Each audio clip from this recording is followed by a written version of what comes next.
What is up, wrestling fans? Welcome to another Pay-Per-Viewpoint edition of the Smark Moment Smack Talk podcast. I am your host, as always, Tony Mango, and joining me, as always, are Robert DeFelice.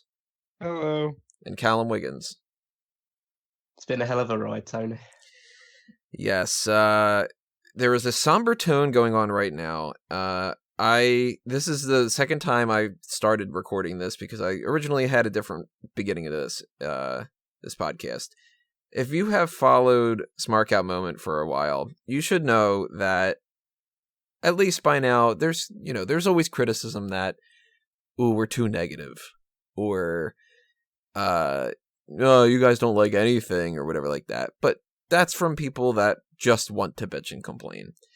And even going into certain events that we think could be horrible, there's still some arguments for things that could be better. There's still, well, at least this is good, at least this, whatever like that.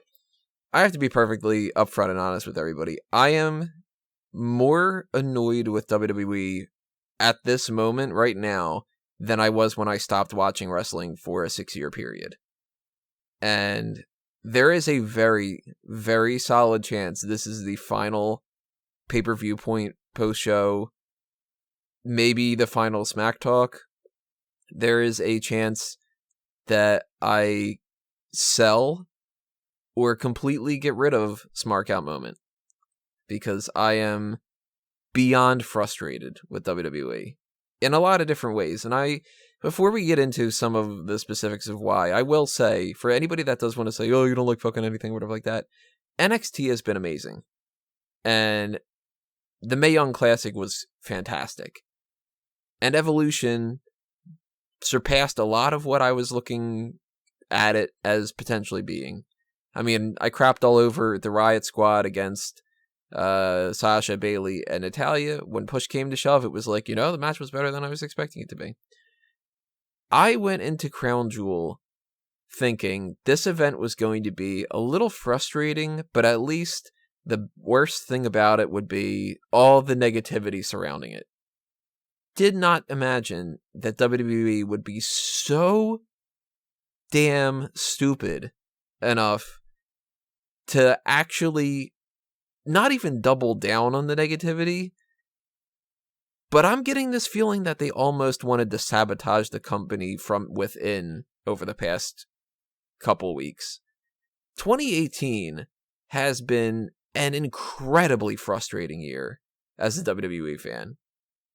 2017 had its issues, but 2018 was supposed to be the year to fix those issues. And I feel heading at the end of this year, it's November 2nd. And I feel like if this entire year didn't happen in WWE, and we just ended 2017 with the level of frustration I had with the end of 2017, it would still be better. And we're going to talk about what happened at Crown Jewel. We're going to talk top to bottom about it. But I will remove any comment from anybody that says this is just like complaining for the sake of complaining. I will automatically remove any comment that says you shouldn't be upset. What did you expect WWE to do? I'm going to remove any comment that says anything that kind of implies the idea that you can't have an opinion about something that is supposed to be an entertainment form. Because let's face it, if you watch something for entertainment purposes, you go into it wanting to be entertained. And the best equivalent I can put out there for this, and it doesn't ring true for everybody because if you don't watch those series, you wouldn't know. The Last Jedi killed my fandom of Star Wars. And ever since, The Force Awakens put it on shaky foundation. Rogue One didn't really help too much. Last Jedi ruined it. Solo just went, oh yeah, okay, alright, well, that's it. I was a fan of the Arrow show for a couple seasons or so. Got to a point where I got way too frustrated with the direction that they were going, stopped watching Arrow. This past week, I watched the second episode of Legends of Tomorrow, and I was like, you know what? I'm done watching Legends of Tomorrow. there are certain things where you reach a point where you just stop wanting to watch anything anymore because that level of entertainment value, that what you are, your side of the commitment of this fan and creator interaction is, if you don't find it entertaining anymore, you stop tuning into that entertainment product. And if anybody that was listening to Smack Talk and checking out Smark Out Moment didn't find it a worthwhile podcast and website anymore, it would make perfect sense for them to go, I'm going to go find another website. There's plenty of other websites out there. That's my job, to inform you in a fun way that's entertaining and stuff, and to keep you tuning in. So I take that very seriously, and that's why I wanted to start this off with something that seems very somber, and it seems very, this is 6 minutes of me rambling about this kind of stuff right now, but I wanted to put that out there before we get into everything else like that, because I'm going to try my best to make this a fun post show, but I am beyond annoyed at what is happening right now. And I will also actually be transparent about this too. Haven't been having the past couple of weeks. I have a lot of the stuff happening behind the scenes, between being overworked, having a family member in the hospital. It's not turning out all that well. I've gotten lots of just frustrating things going on. So this is almost the straw that broke the camel's back, and I apologize for the negativity that I'm going to put out there. But I'm going to try to make it fun. Okay. So let's start talking about Crown Jewel, and again, I'm going to start off with negativity here. Kickoff. David Otunga, Booker T, Jonathan Coachman, standing in front of a horrible fake green screen set that they have. They use this for like different shows here and there. What do you guys think about that? Is that something that is good enough that you can just excuse that it's like CGI and everything? Or is that the type of thing where it's like, just put a solid background and don't try to act like it's like, a physical location? Yeah, I thought it looked weird, but I kind of excused it because it was just the pre-show for this show. And, that was the most inconsequential thing out of a show that was pretty bland for the most part, except for that one thing. I don't know. It was fine for what it was, but it did look a little less than professional. Did you get a chance to check this out, Callum? I know you said before that your schedule didn't quite line up with the kickoff. Well, fortunately, I've been sick for the last few days, so I wasn't at work. So I didn't. Well, I say fortunately. It doesn't really seem very fortunate coming out of the actual show, but yeah, you get the pleasure of sitting through this garbage and being sick. I know. I couldn't imagine I felt worse after than I did going into it. But here we are. The green screen stuff, like, it looks like quite chintzy and doesn't seem to have cost them a lot of money. Then again, they're putting money into pyro and stuff like that for sort of shows like this, so I guess they can't really afford it too much. The panel itself is probably three of my least favourite people in terms of like the WWE broadcasting team. Coach, who's never should have come back to WWE. Otunga, who's never had a real role in WWE since he stopped being like his lawyer character, and Booker T, who's funny but basically incomprehensible most of the time. Were those three actually flown out to Saudi Arabia for this? No, I don't know. I get the feeling they did it from Stanford. Yeah, they said they were in the studio from Stanford, and I'll say this is a good role for Coach. I think that's a role that fits him well. Otunga, not trying to be mean, I don't want to be a dick, but I'm surprised he's still employed. I don't know, like, they never really did much with him.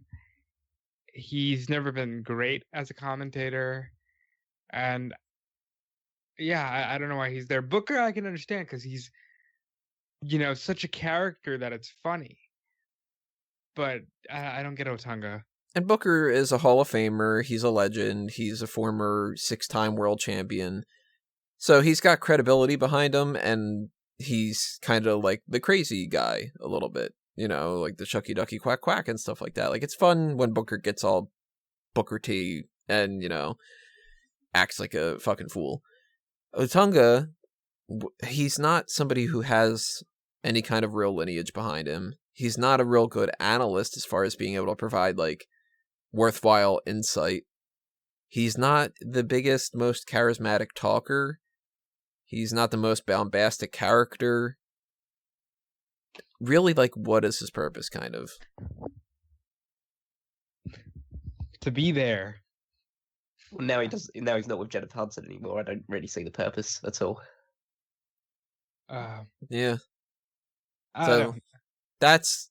You don't want anyone to lose their job, but... Yeah, that's the thing. Like, yeah. I have nothing against Otunga. Put him in their legal department or something. He's got a Harvard law degree. He must be good at that job. Right. Like, he just... Otunga's whole situation with his wife, or when they were doing the whole, like, divorce and she was making shit up and stuff, like, totally... Yeah, she's a bitch, I mean... Totally in support of Otunga for that, and it's like, I've nothing against the guy. The guy's done nothing to, like, annoy me personally or something like that, but it's like, just the same as if somebody's not a good wrestler, and it's kind of like, well, they could get rid of, I don't know, who's somebody who's, like, so inconsequential on the card right now, like,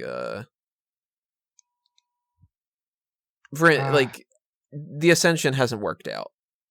If they got rid of Connor and Victor, I would hope that they would have a really successful career in Impact or Ring of Honor or doing the Indies, or, if they want to go into real estate. Like, I have nothing against the Ascension. I actually wanted them to be something for a while, but they're not the biggest deal in the world. So if they were to get released, it would be like, okay, well, like, hopefully they can figure it out, but I'm not going to lose any sleep over it. And Otunga is the type of person that I've never understood why he's been on the broadcast team. So you put him in front of a green screen that looks awful like that, and you spend 45 minutes worth of an hour to go, hey, we didn't put a whole lot of effort into this card, but if you want to check out the repeat of the 5th time that AJ Styles and Samoa Joe are feuding over the same goddamn thing, here's the video again. And if you don't watch it, we'll show it to you later anyway. Kickoffs are the most fucking annoying thing on pay-per-views, just in the fact that they exist. They shouldn't. There's no point in a kickoff anymore. If you don't watch Raw and you don't watch SmackDown, you don't care enough to want to watch the pre-show, and you're not going to check out all that information that you need to be filled in on. And if you are the type of person that really, like, man, I really wish that I could watch Raw and SmackDown, and I can't. I can only watch pay-per-views, and I don't have enough time to watch the kickoff ahead of time. You can watch the recap footage on WWE's YouTube channel. You can check it out on the WWE Network. You can watch WWE Now. There's plenty of ways for you to do that. We don't need kickoffs anymore. It's a waste. But we got Shinsuke Nakamura defending the United States title against Rusev, because they remembered that Shinsuke Nakamura was somebody. He has wrestled, I think, 3 times since he retained that United States Championship at SummerSlam. I think it's 3 times. Yeah. It was a match. They did things. Shinsuke hit a low blow and a nice Kinshasa, but it was just okay. Which I'm glad that Shinsuke is getting used. I mean, he's supposed to be going into a thing with Ray. Maybe that'll be good, or at least lead to some decent matches. Yeah. And the match was pretty much forgettable. I thought the finish was at least slightly interesting, because I thought as soon as Rusev put him into the accolade that they might actually pull the trigger and just try and do a title change, because let's face it, Shinsuke Nakamura's actually done nothing with the championship. It wouldn't hurt at all to put it onto Rusev. But then they did the thing where Shinsuke putting his head up into Rusev's balls and getting the Kinshasa out of it. I thought that was a creative way to implement Nakamura's love of hitting people in the testicles. Yeah, that really seemed to pop Renee Young. Like, she got a huge chuckle out of the way he chose. Well, I hope he didn't pop Rusev, because that would be dangerous. Hey, not good for Lana. Yeah, it was fine. Yeah, that's pretty much all you can really say about it. It was just a match on the show for a championship that's rarely defended or the champion rarely seen. I was actually worried that they were going to give the belt to Rusev, and I mean, this is one of those scenarios where I hate saying, like, WWE, like, all right, this is going to be one of the first rants that I'm going to do. WWE fucking puts themselves in these positions where you have to dislike something that you like because it's the thing that makes the most sense. Because if you liked the thing that you liked, then it wouldn't make any sense. And then I'm going to talk in circles here, but it's kind of like Shinsuke Nakamura has sucked as United States champion because they didn't give him anything to do. And I'm going to be writing up an article about this probably. I don't know. We'll see. About how they should have been able to fix this and save Nakamura.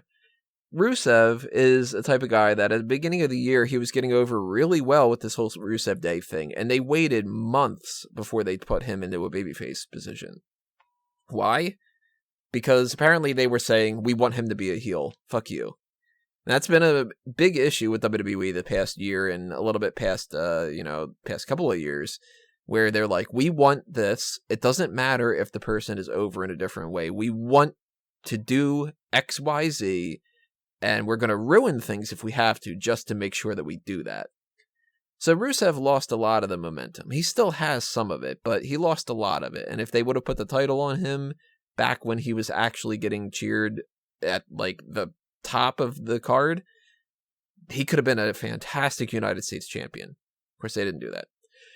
So Nakamura and Rusev are in a position here where they put literally zero effort into building this. I mean, they announced it yesterday at like 4:00 or something.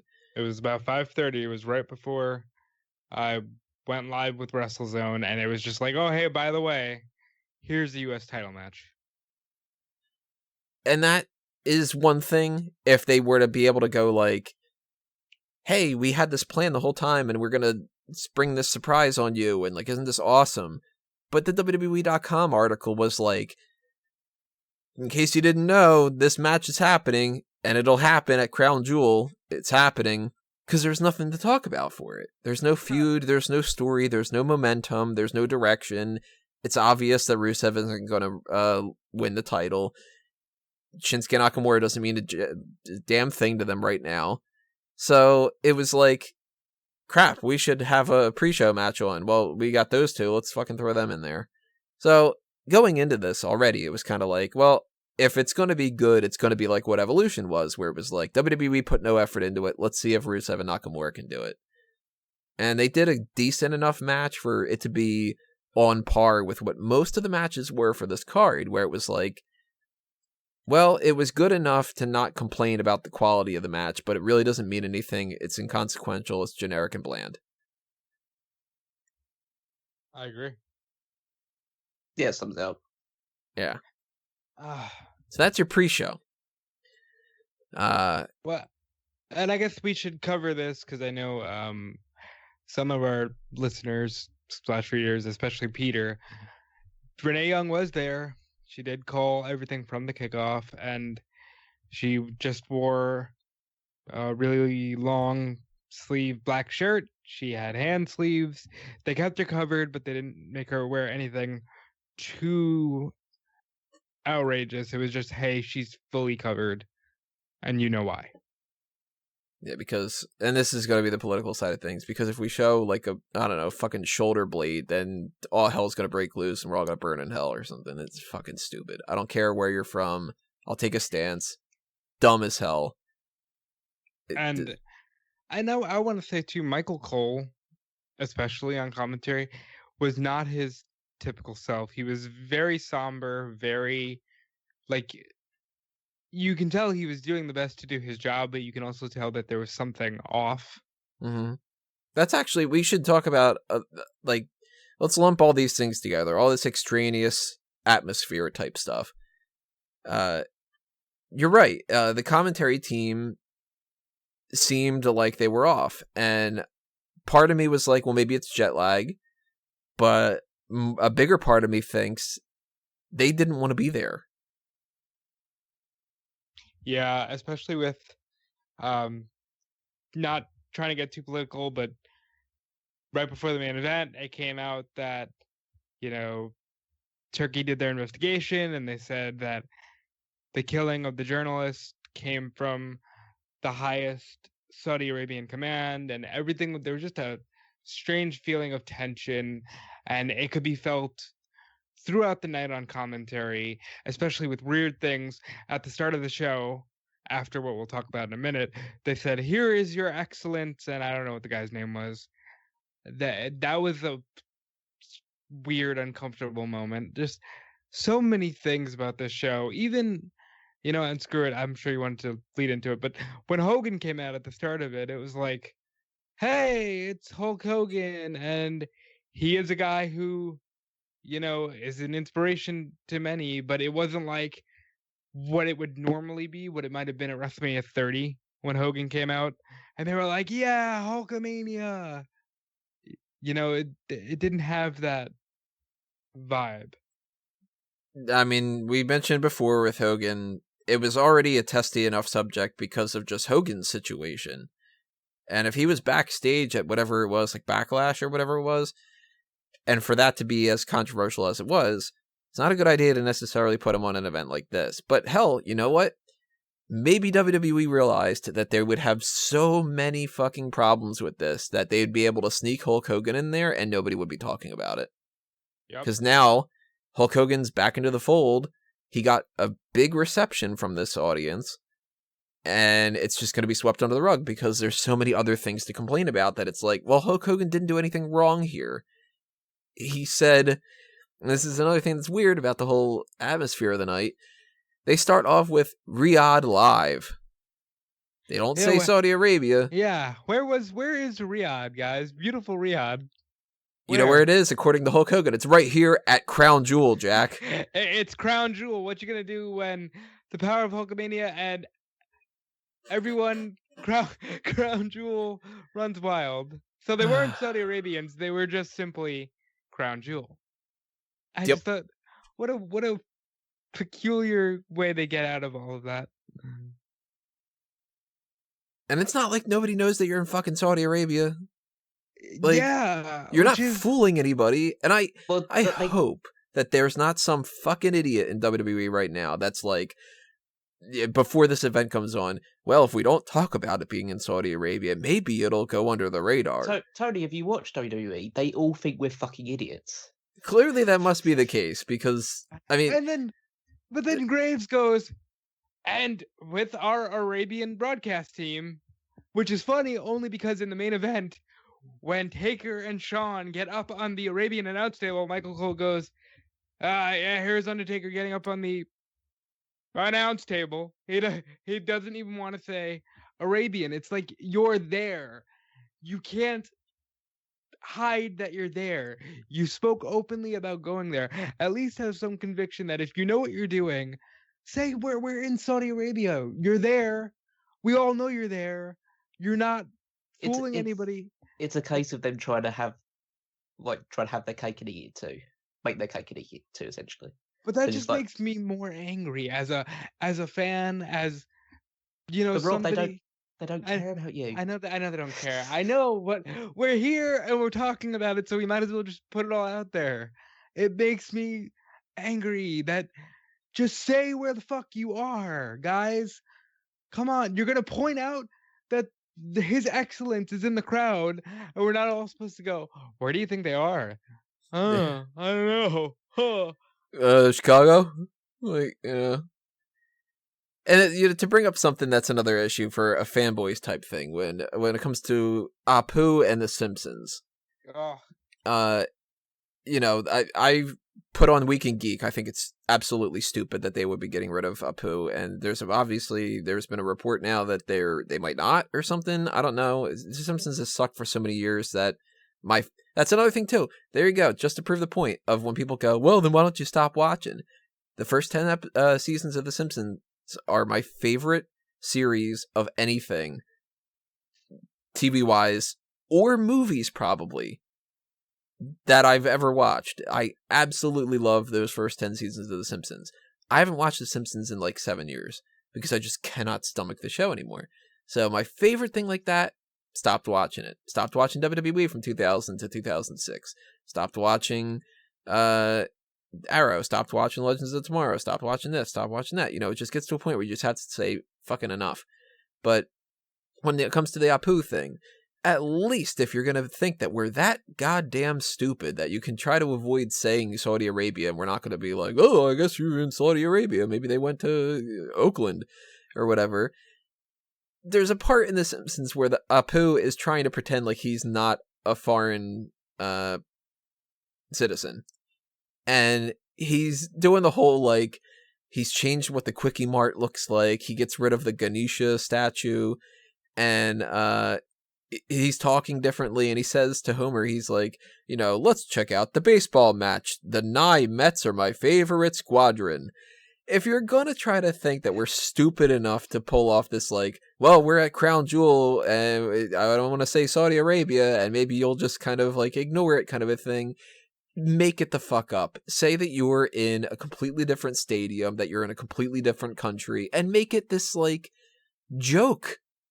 Just say something like, hey, from WWE headquarters in Earth, and whatever, and just be like, ha, and, like, point and laugh at yourself because you're a goddamn fucking joke at this point, you know?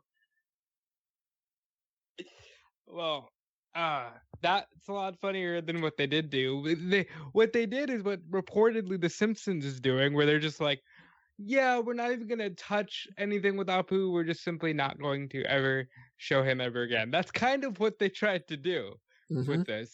And it's stupid. And, you know, Hulk Hogan, I'm glad he was able to get through that without saying something dumb like I thought he might have.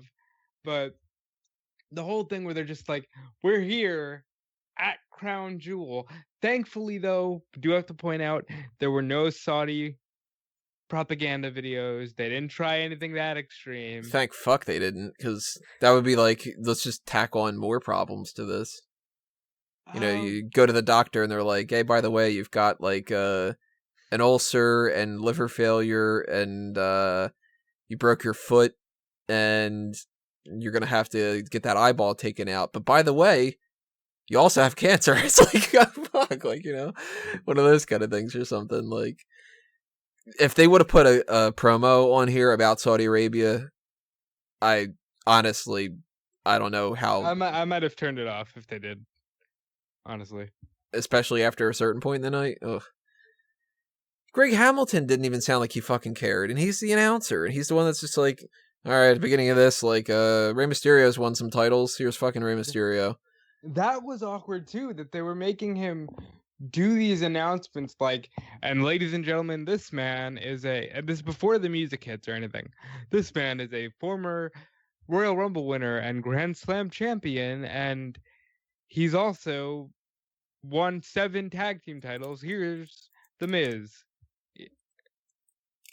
Just like no energy, and that was awkward. And I will thing I took away from that was that Randy Orton's won 13 world championships. Yep. Randy Orton has 13 world championships. That's like 8 too many. He has the second most? Or is third, Triple H 14? It's Cena, Hunter, Randy. How much is Triple H? He's 14, I think. He's 14, right? Yeah, okay, I think so. After the one that he had in 2016, yeah. But yeah, I will give them credit. I'll give them credit for this. I love pyro. Yeah. And this is like, this is maybe one of the only things you're going to hear me say for this entire review that's positive. Pyro is great. And they had great pyro. And that was awesome. Look like bigger stars, even if at the end of the day, not everybody's treated like a bigger star. Right. I like pyro, but it's contextual pyro. It's like, you know why they're using it. You know where they are. So it's still nice to look at, but you look at it and just go, okay, you're making so much money. Why can't you just do this at other pay-per-view events? Why are you only doing it when you're getting paid a shit ton of blood money for it? Mm-hmm. Just to make it seem like it's, WrestleMania. Which this event went back and forth between feeling like it's WrestleMania and a house show. It went back and forth between feeling like the biggest controversy in WWE for the year and something that they were trying to act like it was the biggest positive for the year. Like, oh, this fucking great event. And it's like, yeah, tell that to all the media coverage you're getting. Oh, look at this. It's like WrestleMania. And it's like, yeah, it kind of looks like it from the outside, but at the same time, you people are wrestling like it's a goddamn house show. It's a weird event. And if this would have just been a bad show, it would have been something to write off. Like, I've been adding notes to the 2018 end of the year awards, and I'll spoil something ahead of time. I had Raw 25 and Backlash as the worst pay-per-views of the year, which Raw 25 is not a pay-per-view, but special event. Events, yeah. I immediately erased them. Oh tonight. God, yeah. There is nothing in the last decade that has been anywhere as bad as this show. This is spoiling, not spoiling anything. This is burying something that maybe could have been at the end of this. So I will be more willing to watch Impact now. Dude, I would go back and watch December to Dismember rather than watch this again. At least that was only 2 hours long or something like that. So I would watch that twice. I'd watch it, go back and watch it again at the same time, rather than watch this show again. It is the absolute worst of WWE. I'm trying not to spoil too much, but I think I would have been okay if Roman was still healthy and Roman just won the triple threat. What annoys me the most is, like Callum was saying, they don't care about you as a fan because I feel insulted, and you guys know me more than anyone. I try my damnedest to be a positive person with wrestling in general, and I feel insulted. And when I feel insulted, I feel like, why am I bothering? And that makes me feel like maybe I should just quit my job because this is my job. Mm-hmm. That's exactly how I'm feeling. Well, I don't know if that makes me feel even worse about it because I'm just volunteering to subject myself to this. It's to the point where I always knew that my fandom with WWE, especially over the last few years or so, where it's been in such a creative rut most of the time, has been like a Stockholm syndrome case, or I don't want to offend too many people, but like an abusive marriage, where this company would just give me shit over and over again because I love professional wrestling and I love a lot of the people that are working on the shows. Like, there's such great wrestlers on there and much other stuff that I would put up with all the crap about it. But at a certain point, you just have to go, they're not going to change unless you change it for them. I can't. I know on my own I can't do anything, but if enough people think like me, just go along the lines of, yeah, well, I'm just going to stop watching because this sucks. Well, hold on a second. Did you watch NXT this week? Can you believe this is the same fucking company? It isn't the same company because Vince McMahon has the final say on all of this stuff. But at the end of the day, there is still some roots of the same company. Well, you just go along the lines of reports coming out from Evolution afterwards saying that most of the show was produced by NXT, the people that produce NXT, which is why it had a different look and feel and different camera settings and stuff like that. Kevin Dunn had no influence on that show. Vince McMahon may have signed off on the things, but he had no real influence or direction on the show. And you just see the difference because Vince would have had his hands over all of this. It just gets me to the point where it's like, sometimes there's shitty moments in the past where now you have certain podcasts like, Bischoff's or Pritchard, where you can kind of get some sort of understanding. And I wish we had that right now because it just leaves you pounding your fist like, why would you do this? And I don't know how you want to get into the actual tournament, but that whole thing, which I thought had so much potential, because again, I am an optimist with professional wrestling, and they kind of gave you the most bizarre finals that you could get, and then they made it even more bizarre and kind of made it a ha-ha too. Well, yeah, let's talk about this, because this is the type of thing too that I think that this is exactly how we need to address things with the people that do tend to go like, you don't like anything or whatever. Going into the World Cup thing, the immediate reaction that we all had was, this seems superfluous and pointless. World Cup tournament to determine the best in the world. Okay, it's the typical bullshit that we got with the Greatest Royal Rumble. So the very first reaction is, I should be excited, but I'm not, because I understand your bullshit.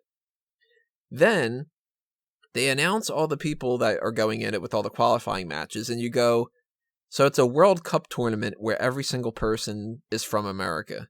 That's real fucking progressive and stuff. That's not the end of the world. If this tournament would have been for something and the quality of the matches would have been high, it still would have been a positive. Yet they took that and it's like, all right, it's gonna suck as far as not being worth anything. And it's not doing anything for a certain amount of people that are in it, because it's a lot of older people that aren't going to be able to perform at the same level as some of the younger people. Because even though I crap on Finn Balor a little bit here and there, Finn Balor would have been able to put up a better fight than somebody like a Jeff Hardy, because he's just not injured and shit.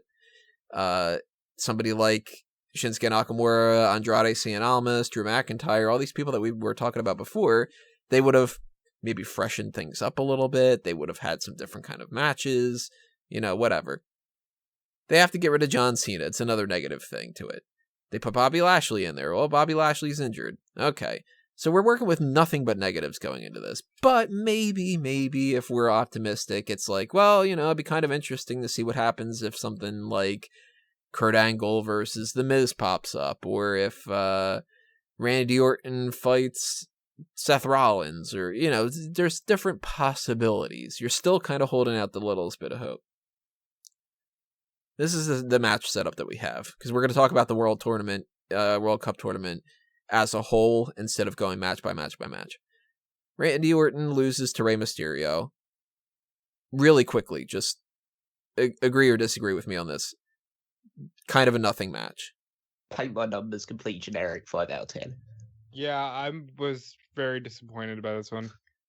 Jeff Hardy beats The Miz. Oh, should we at least talk about the fact that Rey Mysterio rolled up Randy Orton, so in an attempt to make Randy Orton not look weak, and then Randy Orton beat up Rey Mysterio after the match. Yeah, so that's WWE going, let's book this so where we can try to save Randy Orton a little bit like that, which is like we can see right through it.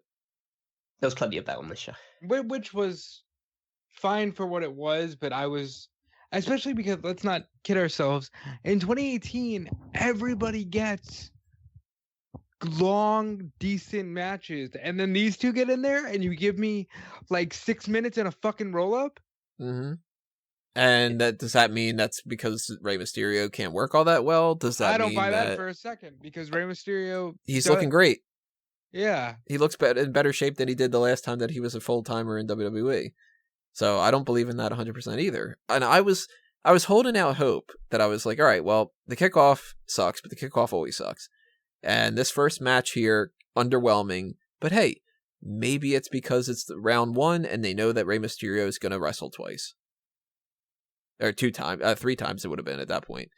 I was holding out a little bit of hope for that, where I'm like, well, okay, we have a negative and a negative and a negative and a negative and a negative, but maybe the negative for this time was because they're saving everything for semifinals and the finals. Holding out hope here, trying to do my best to hold on to optimism.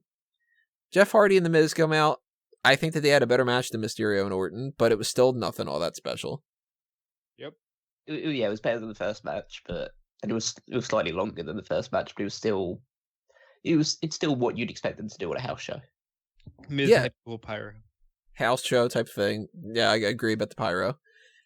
Then we have Seth Rollins versus Bobby Lashley. Bobby Lashley's injured, and nothing to this match at all. It was so terrible as well because this is so WWE style of match play in the sense that they want to protect Bobby Lashley because they're trying to build him up or give him a push. So they make him take 90% of this match, and then Seth Rollins just rolls him out of the corner and then hits the curb stomp, and so gets a fluke win. So in the end, neither guy looks good coming out of it because Seth just fluked to win, and Bobby Lashley dominated the entire match and still couldn't beat him. Yeah, so that doesn't do any favors for anybody. Then we get Kurt Angle, Dolph Ziggler, and here's where I'll be a positive. Kurt Angle hasn't been all that good in WWE since he returned, but I think that this was his best match. This is also his first one-on-one match. Yeah, true. I mean, he kind of had a one-on-one with Triple H, but it doesn't really count. It's not a full-on. It was pretty good, but it's like, again, we'll obviously get into this later on in the show and stuff like that, but it's hard to watch people that you like watched in the past. Like, there's still the nostalgia wanting to push you through it, but he's not Kurt Angle anymore. He's not that Kurt Angle anymore. No, he isn't. And for anybody that thought that he was going to be, you were fooling yourselves. Oh, yeah. That's why... I wasn't expecting anything. I was expecting worse than this, so I was happy for it. I was surprised that Ziggler won, but I didn't think Angle, on the strength of this performance, probably couldn't have gone 2 straight matches. Maybe. So that was something too that I was like, wow, okay, Ziggler won. Huh. Maybe there's a weird setup that's going to go on here, and maybe I can try to be optimistic enough to go like, maybe they planned something that I didn't see coming, and it's going to be like really entertaining and good. Well, when Ziggler won, my assumption was, because Callum pointed this out, this is like the 14th match he's had with Rollins, and I just thought, they want to put this match on Crown Jewel, that's fine. Rollins will win and go to the finals, and whatever. And then Ziggler beats Rollins. I want to put that stat into even more perspective in the fact that Dolph Ziggler's had, he's had 14 matches with Seth Rollins in some form or fashion since, like, during 2018. Ziggler's only had 31 matches on television since he joined Raw. And 14 of them have been with Seth Rollins. Yeah. And if you look at when those matches took place, almost all of them have taken place in the last few months. So it's not even like, at the beginning of the year they had one match, and then 2 months later they had a match and whatever. If you would have spaced it 13 matches out over the course of the past 11 months, it wouldn't be that bad. But they've had 13 matches before this one since it was the June? It was the day after Money in the Bank was their first match. So June 19th or something like that, I think. Something like that, yeah. So they've just been copying and pasting, and that's been another problem of WWE in 2018. One of their biggest issues that they've been going on, and it's like, I keep calling attention to it, and then people go like, oh, what do you expect? That's still fucking good, or something like that. And it's like, this year in particular, they keep repeating themselves because they don't want to do any goddamn work. And it's either Vince McMahon behind the scenes saying, I don't give a shit, do what we just did, I don't want to put any more thought into it. Or it's the creative team having Vince McMahon go, do whatever you want, and them going, just copy and paste and call it a day.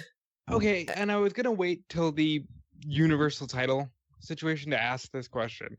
But do you think there is a single person on the creative team, barring anyone that's actually wrestled like a Michael P.S. Hayes, that has watched wrestling at any point in their lives?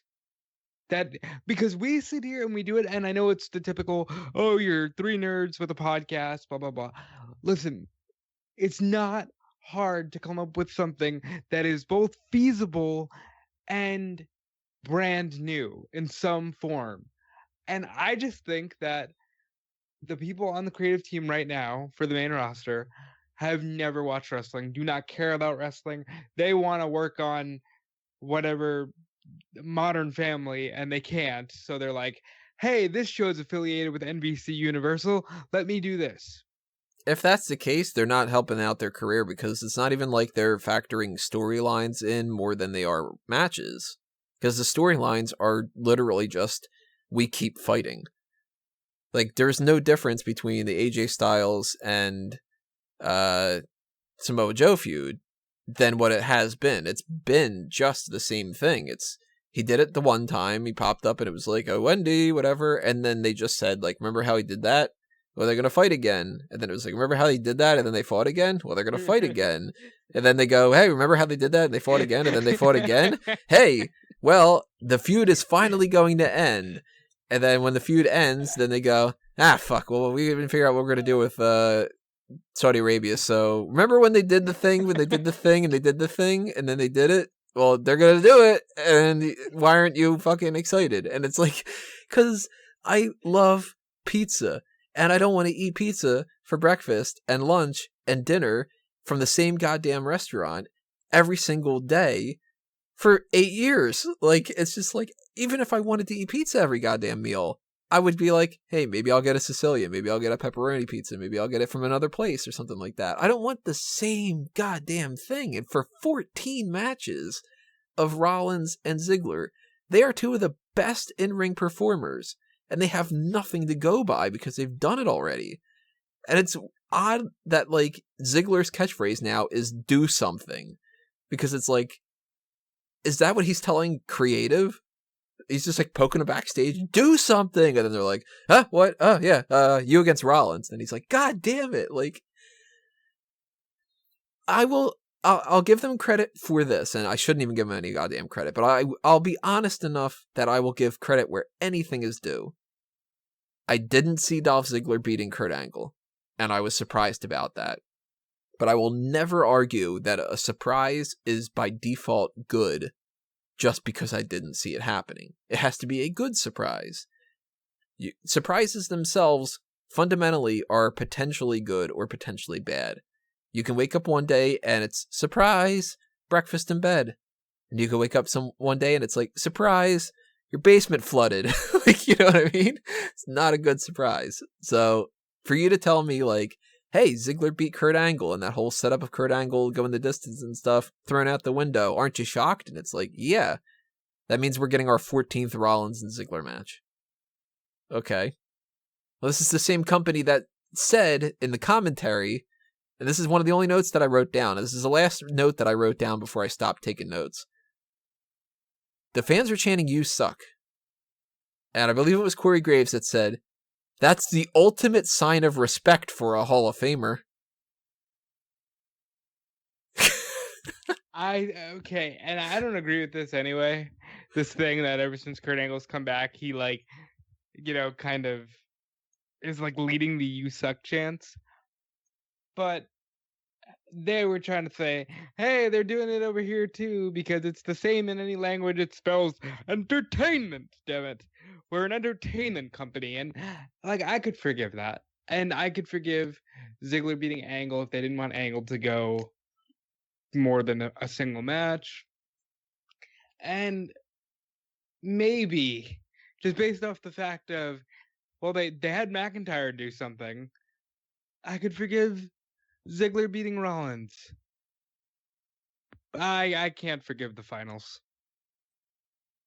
What were you thinking about this point, Callum? Because we know that you are not the biggest fan of Dolph Ziggler, and Dolph Ziggler goes into the finals. I mean, the stupid thing for me wasn't that Dolph Ziggler went to the finals. It was it was the Miz and Dolph Ziggler that went to the finals. It's the issue with, okay, so you're putting two heels that aren't actually, that you've booked in the past as like complete and total jokes, and they're going to be fighting for the title of, well, even if it's a token title or not, they're fighting for the title of best in the world. So it's like, I said, like, the equivalent of like a G1 Climax thing. It's like Toru Yano facing Togi Makabe. I know that we lost on you, but Rob felt that I was being harsh with it. But it's not, because it's just two jabronis. Yes, they've won loads of Intercontinental Championships, but whoopsie fucking do. This title that's just like tossed around between mid-card guys for the last 10 years or so. It's like, who the fuck cares? Well, it's not like the mid-card championships are really meaning anything in WWE lately, because you've got one guy that was holding the mid-card championship that hasn't done anything with it for a while because he was fighting in tag team matches. By the way, he's also a tag team champion, and he doesn't carry the belt, and we haven't addressed it in a week and a half. And then you got the other guy who's like, oh, fuck, we forgot about Shinsuke Nakamura since August. So it's like, mid-card titles don't mean anything in WWE, nor do tag team titles. Okay. And if you were going to do, I mean, I'm going to kind of skip forward a little bit here, but if you were going to do Dolph Ziggler in the finals, for some particular reason, not necessarily sure why, The Miz beats Rey Mysterio, and it's kind of weird that it's heel versus heel, but again, I'll give a little bit of credit. I didn't see that coming with the whole, like, I wouldn't imagine it being heel versus heel. Why not do Rey Mysterio versus Dolph Ziggler and have Rey Mysterio win the fucking thing? Because here's where they gotta laugh in our faces and do a weird thing where, so this referee kicks out Drew McIntyre in the finals, and Callum had the brilliant line of, why didn't Ziggler's last two referees do this? And then the Miz gets out of the ring and he sprains his ankle or something, and they're ready to call it, and he looks legitimately injured, and you think something's really wrong, until, of course, Shane McMahon says, well, Raw's not going to win this tournament like this. I'm going to wrestle Dolph Ziggler. And then it becomes clear, oh, this is why you were giving us Ziggler, because Ziggler is the only Raw superstar that you don't value enough. That you're going to have him lose to Shane McMahon. And now listen, I don't know how many views we get on these videos. I know that me right now, I'm taking this opportunity to vent because I'm going to have to do the WrestleZone review in about an hour, where I have to try not to be so goddamn mad. And of course I'm fucking pissed off, because listen to what Callum is saying, that Miz and Ziggler are jokes when they shouldn't be jokes, because they are actually creditable talent.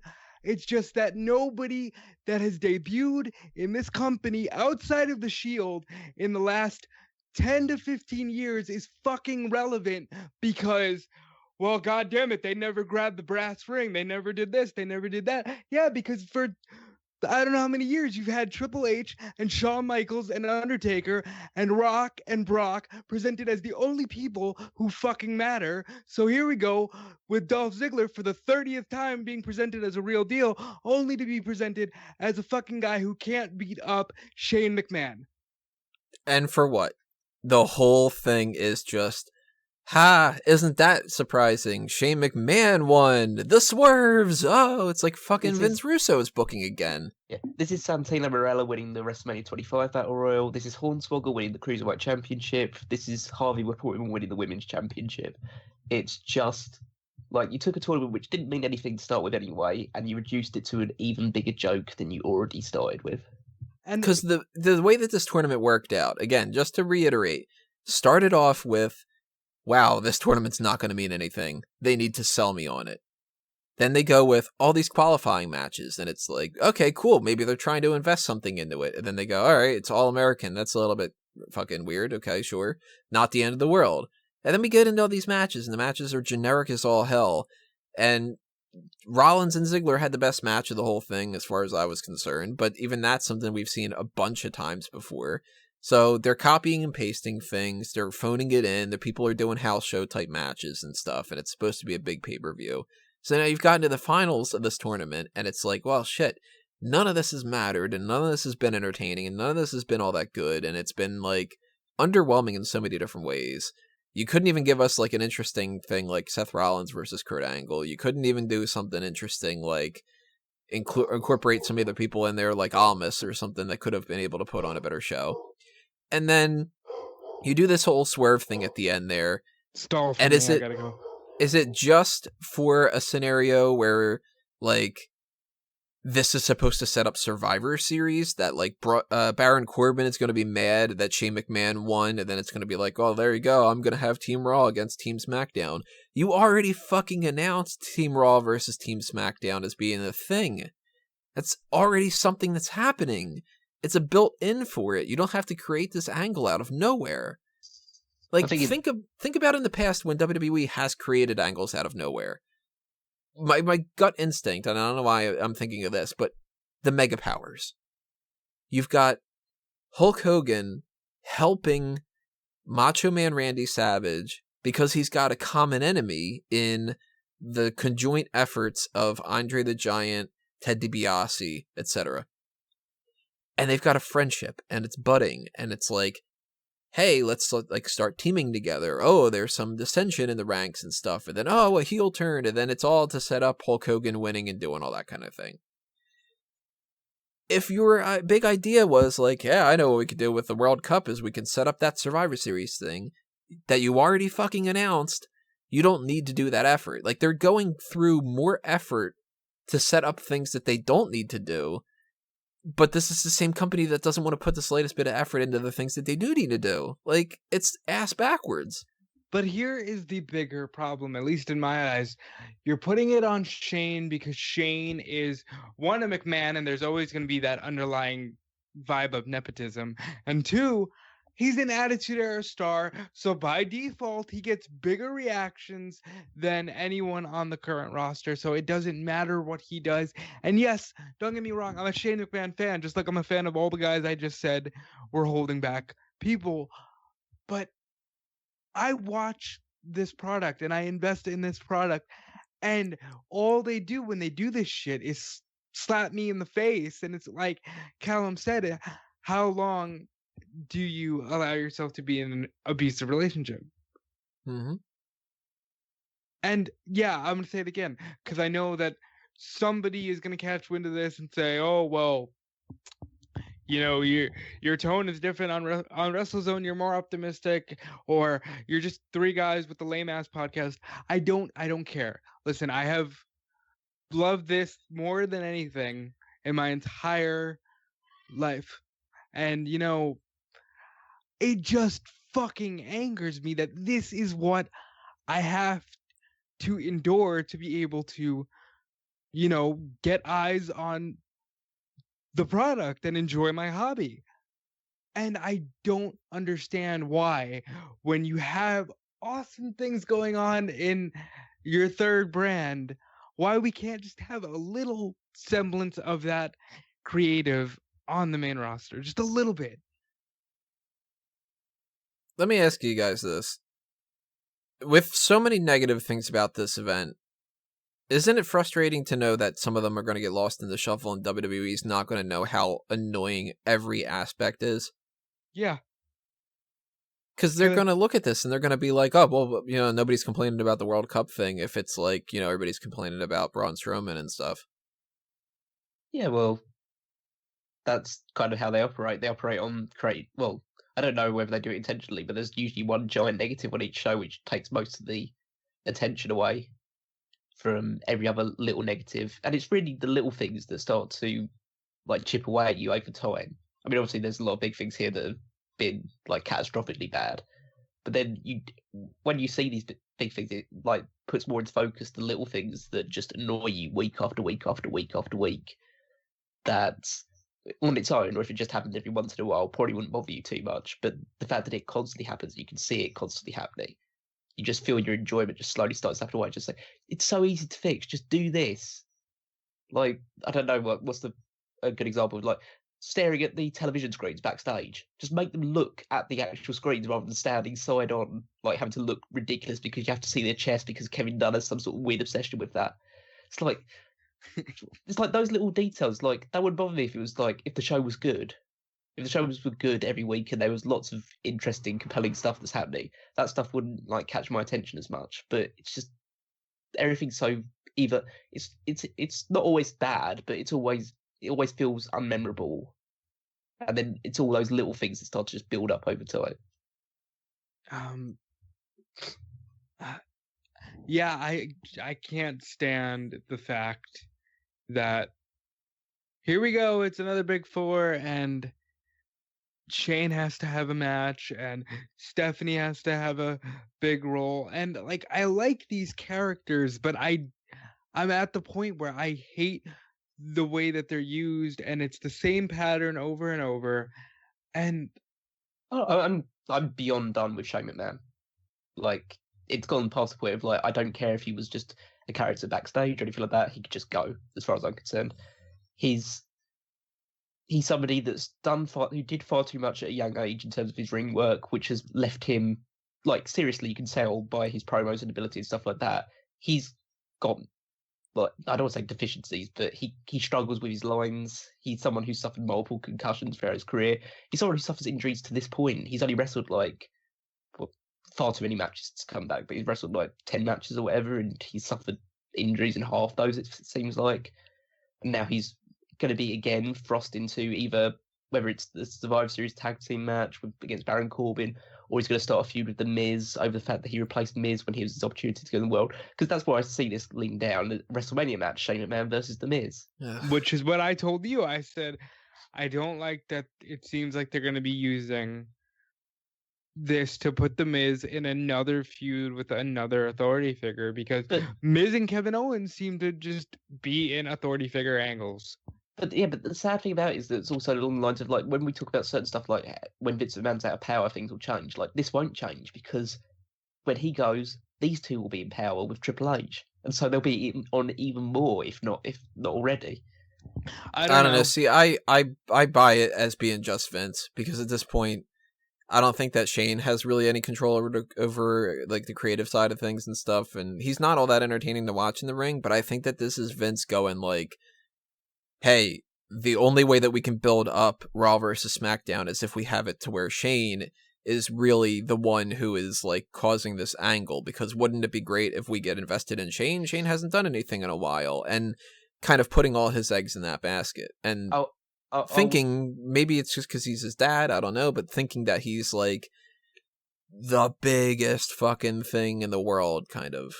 No, I don't even think it's just Vince. I think it's just people saying he is a character from a time when this company was profitable. Let's keep putting these characters out there. And I'm sorry for cutting you off, Callum. Go ahead.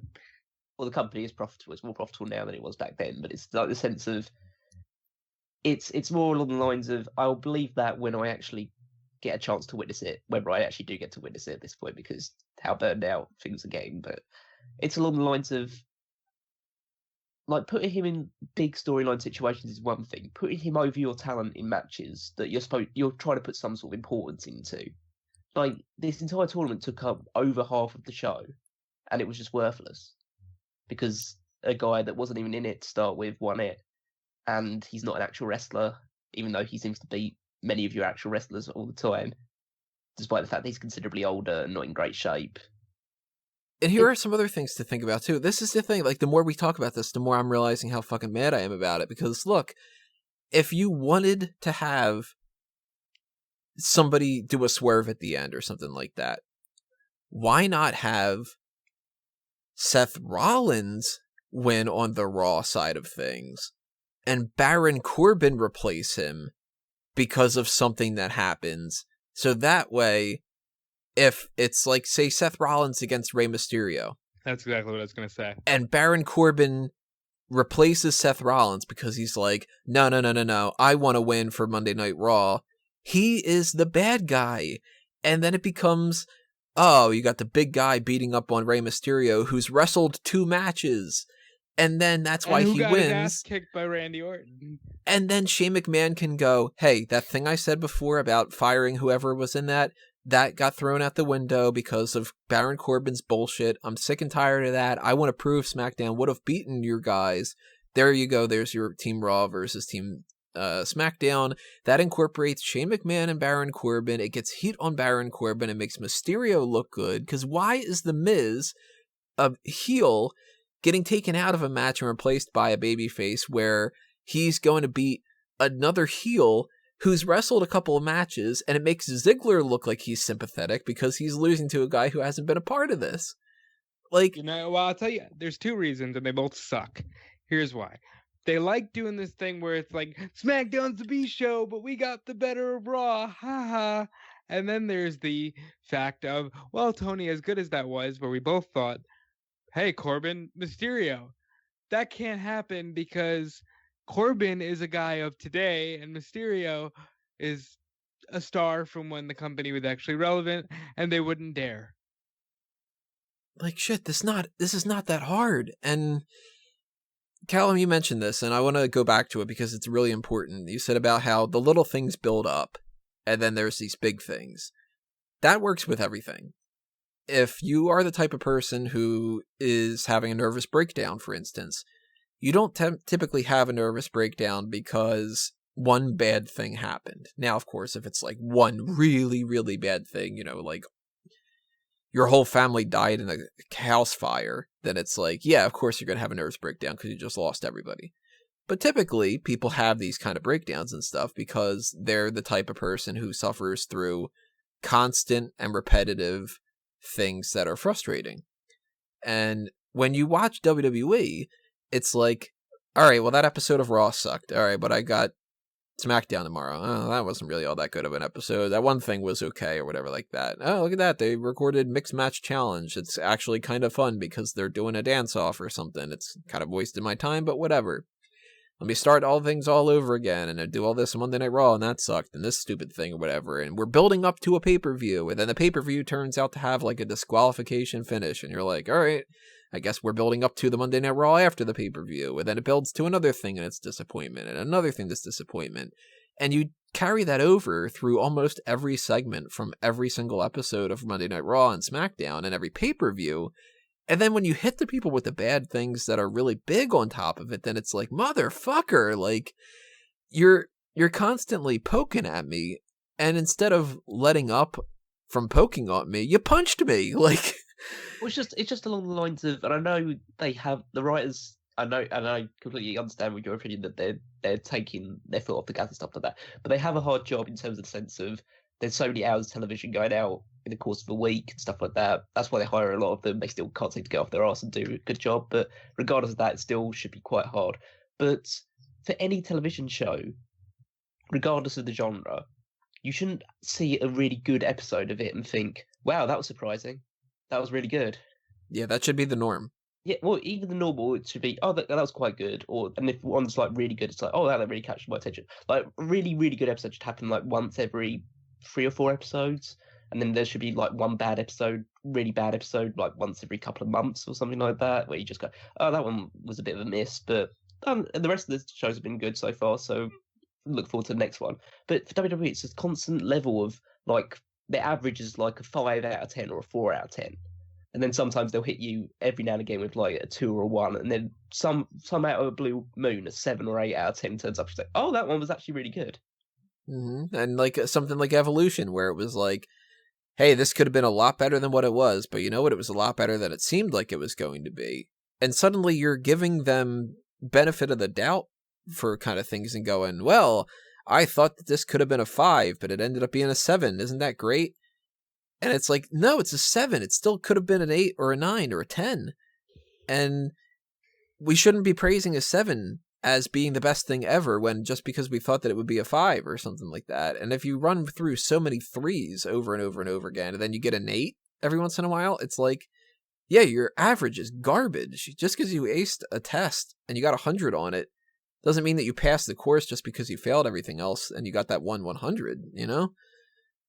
It's like a quarterback that like constantly is getting sacked or constantly like missing the target, and then once in the game he throws a 70-yard touchdown. It's yeah, like, yeah, and they still lose the game, but it's like, yeah, wasn't that a great pass? It's fucking company. And then you know what? Like that's just a World Cup. Then we had, this is going backtracking and bouncing all around, but the Bar retained the SmackDown Tag Team titles over the New Day in another generic-ass match. The New Day had a cool entrance. That's about all you can say. The Magic Carpet thing was pretty cool in a cheesy way, but that's what the New Day does. And yeah, the match is, like, I'm assuming it was good because these teams don't have bad matches, but I literally can't remember anything from it. And I probably couldn't remember anything from it from the moment that the 3 count was hit. Yeah. It was just uninspiring, underwhelming, and just blah. Like, but I have nothing to complain about it for. I can say that. Like, I'm not going to crap on it and be like, oh, this match was fucking terrible. Because it wasn't. It was fine. But when that's one of the highlights is that this match was not bad, that's not good. You know? Yeah, that's about it, really. Yeah. You don't go to a restaurant. I keep doing analogies on this because analogies calm me down. Let's be honest. Analogies calm me down. You don't go to a restaurant that has subpar food and go, It's a great restaurant. It's all okay. You never once suggest that to somebody. Hey, if you really want some good Chinese food, go to this one. It's not the worst in the world, and every once in a while, it can be kind of halfway decent, and you can stomach it. It's like, what the fuck you eating, you know? And for the Bar and the New Day, they're good tag teams. They could have had a better match than this, and I'm not going to hold them down as being like, this is the reason why WWE is failing, because they're not that bad at this, but it's like, they could have done better, and they didn't. It was fine. And that's just, you know, you don't get the proximity factor of being better because everything around you was worse. Right. But I think this is where the mentality of, well, they popped back into house show mode here, and it was okay for the live crowd, which, real quick, live crowd did enjoy themselves. Yeah. They fucking liked it, so that's one positive. They fluctuate in and out for me in like different points. But for the most part, they seem to be having fun. Actually, they sat the fuck down. That was one good thing. Yeah, unlike the Greatest Royal Rumble. Yeah, not just walking around and pretending like they're, you know, more busy with their cell phones or something. AJ Styles and Joe, yeah, we've seen it 5 times, so that was the same thing but lesser. And there was part of me where, kind of like you were saying, Tony, I thought, well, maybe they're going to be super petty towards Daniel Bryan and give it to Joe just to go, he played ball. But, you know, just because you're trying to hold on to some kind of hope that maybe this will have some consequence. And it didn't. AJ won. Easy peasy lemon squeezy. And right about this point in our group chat, people were saying it's inconsequential. And I said, it's about to pick up because here comes the Universal title match. Tony? Hang on, are we just going to skip over the WWE Championship match? Like, I know it didn't actually mean anything, but well, I mean, it was a good match. I'm glad that. I was going to say, I'm happy with the fact that Styles is actually winning matches now with the WWE Championship. Like, he's actually defending the championship clean against, like, supposedly credible people. Like, defeats Daniel Bryan and then defeats Samoa Joe in the space of a week. It's not like, oh my god, they didn't do a disqualification finish or a double count out or something like that, which has been the story of AJ Styles' entire WWE Championship run. I noticed that he's one of the first guys since, like, Jericho that has multiple moves that actually put people away. Yeah. Do you remember what Joe's injury is? It's his leg. So maybe that's why they didn't do the calf crusher. Well, they did do it, but they didn't have him tap out to it. Yeah. Like, I've seen him win with the phenomenal forearm, the springboard 450, the calf crusher, and the Styles Clash. Like, he actually is being presented in a pretty good way, and he's one of those people who I wish he wasn't in that, like, SmackDown realm of, like, he'll be in a big spot on Survivor Series because of who he's fighting, and I would love to see him win, but I don't think he will. It's like, it goes along the lines of, he beat Samoa Joe in such a decisive fashion, and he beat Daniel Bryan in such a decisive fashion. The question is now, who's next? Because who have they built up on SmackDown to, like, they've completely, like, abandoned Almas in the fact that he just doesn't show up. They've already done the Nakamura thing, and he's holding the United States Championship. Rusev can't even win the United States Championship. Jeff Hardy's in and out of the thing. Randy Orton and Rey Mysterio look like they're going to enter a program themselves. So, like, who do you have? I know they could obviously take the break with Survivor Series because he's going to be fighting the Universal Champion. But you know what would be the ultimate sign of they have no idea what they're doing with AJ? If Phenomenal Flair gets into the finals of the Mixed Match Challenge, so AJ doesn't have to defend the belt. God damn, they really could do that too. That's the thing. Oh, fuck. So if that's a real strong likelihood that too. That's not even joking. That's a real strong chance. If they've won every match so far, haven't they? Well, then no, they haven't dropped one though. Then you know that they might not have anything for AJ until the Royal Rumble. But I got to assume it's going to be Randy, because Miz doesn't seem as strong as he did now. Brian tapped out clean. Joe and Nakamura are done. They Go ahead. they would. I mean, I'd say they wouldn't. This is the company that's like just put me to the boiling point so many times this night, but they wouldn't use the fact that Shane won the World Cup to put him in contention for the WWE Championship, would they? No, I don't think so. I don't rule anything out at this point. I'm going to err on the side of whatever little shred of sanity is left. And by the way, where is sanity? I don't know. They're not on SmackDown. But I'm going to just assume that this is something to build up Team Raw versus Team SmackDown, which Randy will come out on top of. And then Randy will be gifted a WWE Championship match for pulling out the win for Team SmackDown. I'm not even giving them enough credit to think forward. Yeah. Should we move on to this thing now? Just because if we have to. Well, hold on. Do you want to do that last? And should we talk about DX? No, we need to end with DX. We'll do it in order. Okay, here we go. I can't end with the worst. Who wants to describe it? Because I'm already. I'm gonna give it to you guys first. You guys run. Okay, I'll run it down then. So it's Brock Lesnar versus Braun Strowman for the vacant Universal Championship. Brock Lesnar's out first. Braun Strowman's out second. They hold up the championship. Oh, it's Baron Corbin actually holding up the championship because he was going to also be outside for the World Cup final match as well. So they thought have the general manager or acting general manager hold up the championship. As soon as he starts to walk away with the belt, he hits Braun Strowman from behind with the championship. Lesnar hits the F5. Strowman kicks out. Then Lesnar puts him in another F5. Strowman kicks out. Another F5. Strowman kicks out. And then by that point, you're thinking, oh, well, they're just like really, really trying to scare us and put in a situation where Strowman's like valiantly going to kick out a load of F5s, make his comeback, and then potentially win.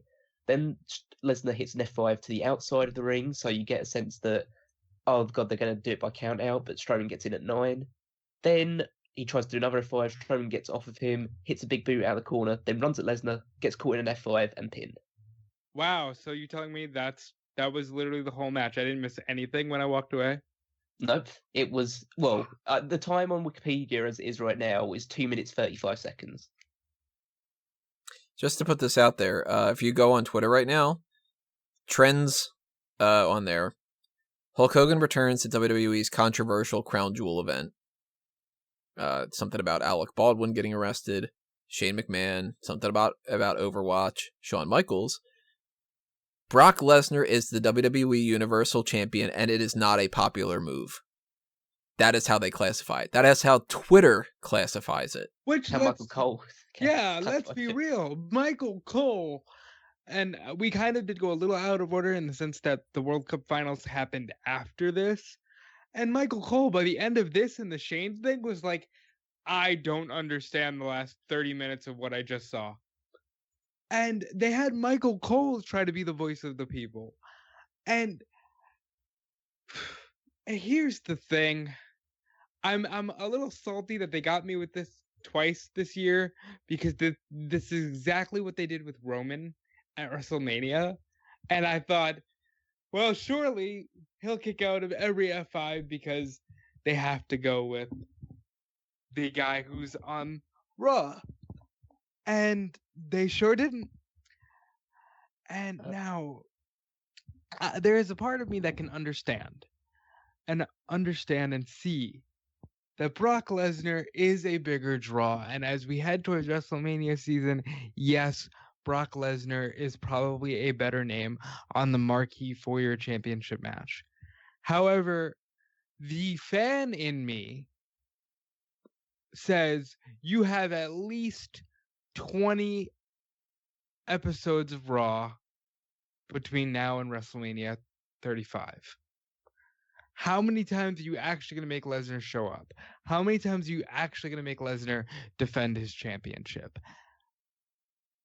The only saving grace, and they're not going to do this, I'm just talking, would be to say we're going to unify the brands and Survivor Series is now winner take all. And then you have AJ beat him. Even if they do that, they're not. It's no. Like, fuck you, WWE. Like, I am. Fuck you. Like, God damn it. All right. I want to like Brock Lesnar. He got one of the. All right. Would you rather I can try again if you want to have a bit more preparation.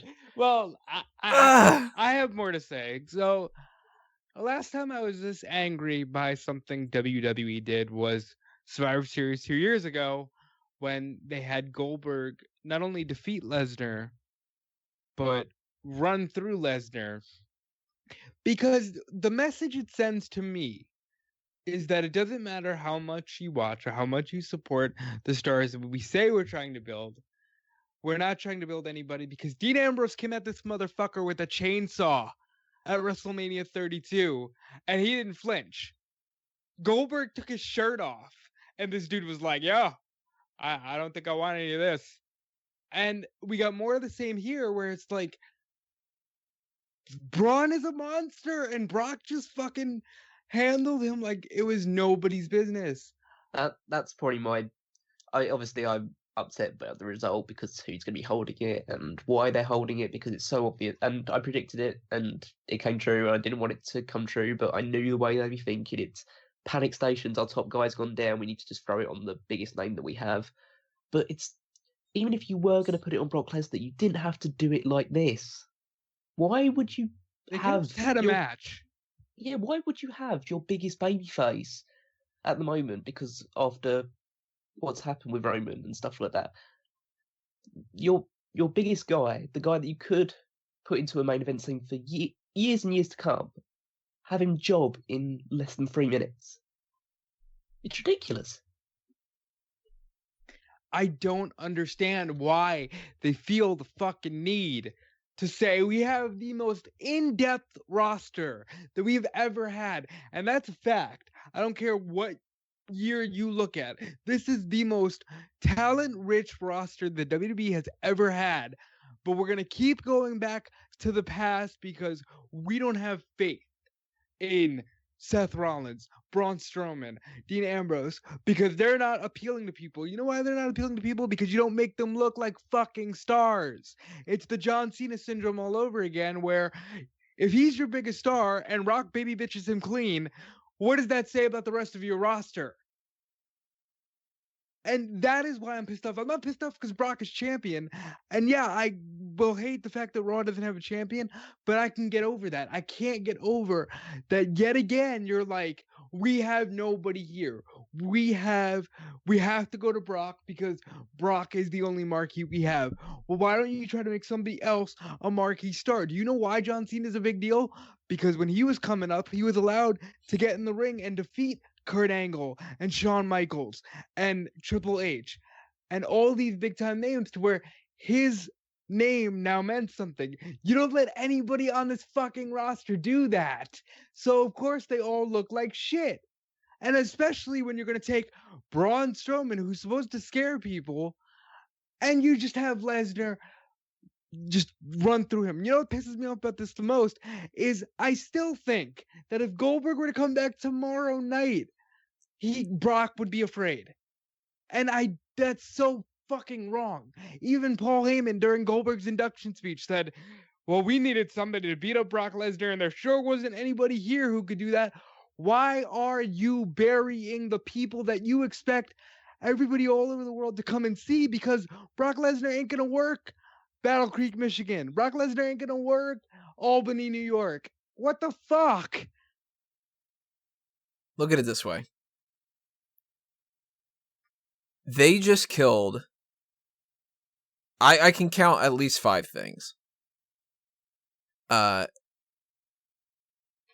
Where are these feuds going with Braun Strowman in the future? Oh, he's going to be mad at Baron Corbin for costing him the title by attacking him ahead of time?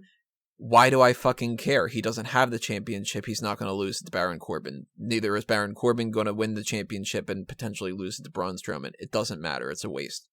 oh, he's got a problem with Drew McIntyre. I don't fucking care. It has nothing to do with the championship. It has no stakes whatsoever. It's just a pointless feud. Why did he turn babyface?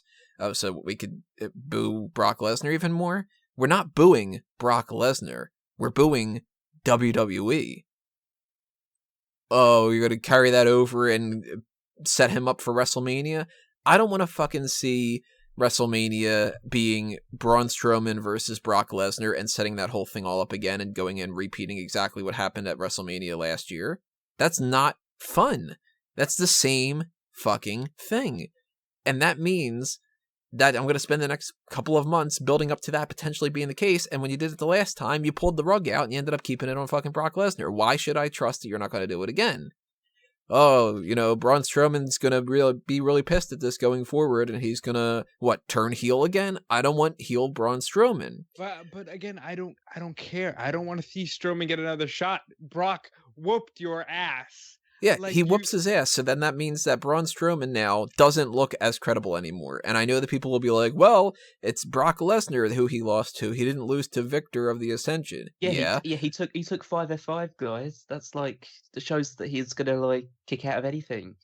And he's lost every single important match that he's ever had. He's not an underdog. He's not an underdog performer. He's a fucking 7-foot-tall monster. He can't just lose matches and then you we're just building him up for the big win. Yeah, you do that with someone like Seth Rollins, who's a bit smaller, or you do it with someone like a Rey Mysterio, who's like the ultimate underdog. You can't do that with a 7-foot-tall guy. You can't do it with that, and then they never pull the trigger, then it's not going to happen anyway, because if you build something and you build something and you build something and you keep having them lose, eventually, knowing WWE, they're going to get to the point where they go, oh, he hasn't fucking done anything.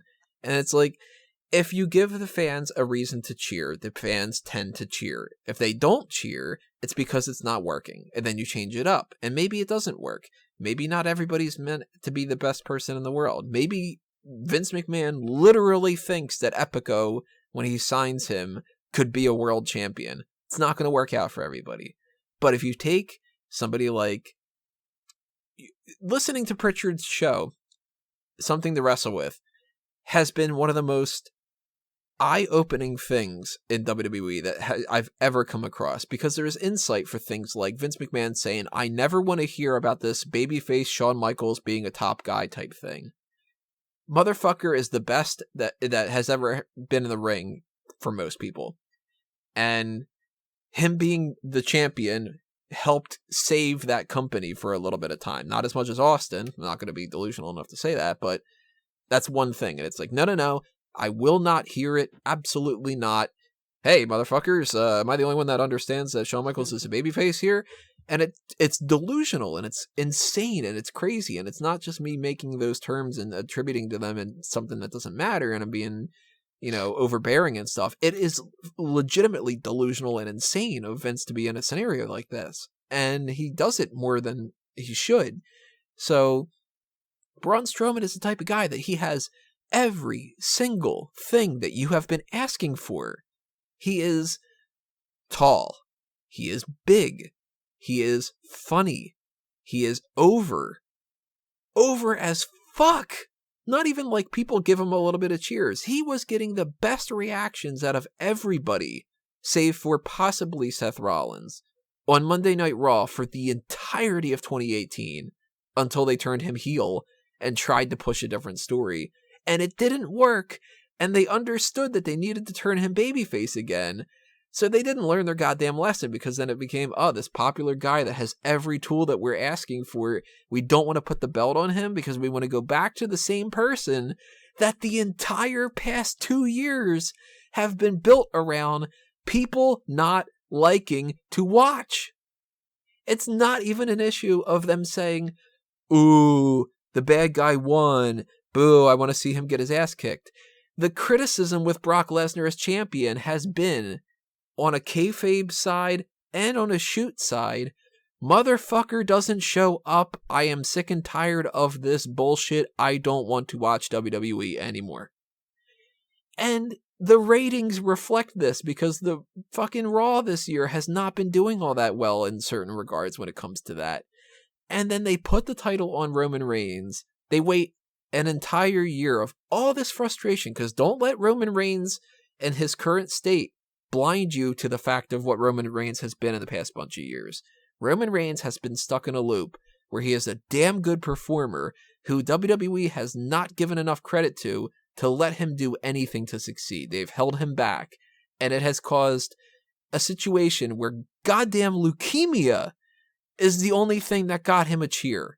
And that is sad and pitiful and disgusting, because it shows that WWE is so poorly booking their own goddamn product right now that it took cancer, real cancer, to convince people to not feel as bad about the product as what they were feeling. To throw away their hatred of WWE to cheer Roman Reigns for the past 2 weeks because of how horrible of a situation that is. A guy could die, and that's the reason why people aren't hating the situation as much. That is horrible. And go ahead. They put the belt on Brock Lesnar, and this is somebody's going to put out there, and they're going to say I'm putting too much into this, and I'm a mark or something like that. Brock Lesnar's entire title reign has been about anti-Roman Reigns. There is only one way that this ends well, and that is somehow, which I don't put any faith in WWE being able to do it, somehow they're able to retain people's attention for the next 6 months or whatever the fuck the math is, until WrestleMania comes around and Roman Reigns is healthy enough that he wins that Royal Rumble and fans don't turn on it. Because remember, fans have not 100% been behind Roman Reigns this whole time. It's only this whole leukemia thing that turned things around like that, where they finally realized, let's start cheering the guy for who he is. Let's start cheering Joe, not Roman.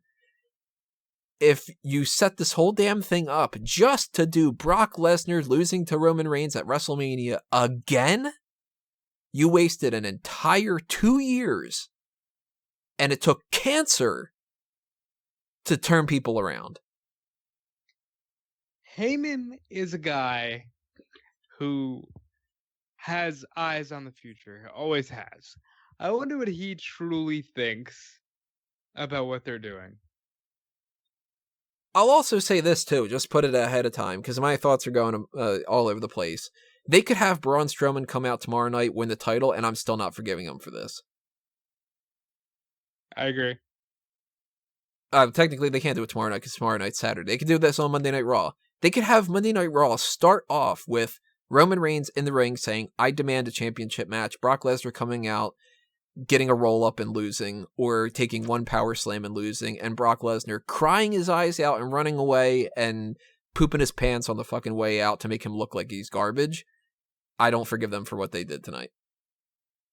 This is one of the most egregious examples of them not giving a shit about what people think and saying, I know what I like, and I don't care if you, the viewer, gives a shit. I'm booking this for myself. And it's essentially, to a much, much grander scale, if you people listening to Smack Talk right now, if you said to me, I absolutely hate that when Survivor Series comes around that you do Call the Spot. You do it every year. Planning on doing it this year.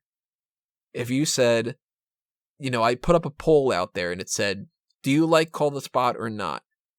And 78,000 fucking people, or 1 million people, or whatever the case may be, all voted, no, I don't like that. And then I went, well, fuckers, I like doing it, so we're going to do this. And then afterward went, how come people aren't clicking on my goddamn videos? Because you're stupid. And the only way, literally the only way this makes sense in my brain is the people bankrolling this show said to Vince McMahon, I want Brock Lesnar to win the title. And they probably did. And then they said, okay, fuck, what do we do to make it look like Braun Strowman isn't a loser, and how can we get out of the situation? And the way that they would get around that would have to be Monday Night Raw, Strowman wins the title back again, and they do all this crazy backtracking and stuff like that, which is just then you get into the argument about the blood money type thing and all this other kind of stuff, and the fact that this crown jewel shouldn't have even happened to begin with. And if they're looking at this from the philosophy of what Callum brought up, which was, oh my God, our top guy went out, we have to put it on Brock Lesnar, you can't, in all good consciousness, even somebody like Wago, who likes Brock Lesnar and laughs at this whole situation and different things like that, you can't in good conscience look at this and go, it's going to be a good move to put it back on Brock Lesnar. What is the positive of this? Well, in the sense that I know what you're saying, and I've heard loads of different fan response to it and the side of it.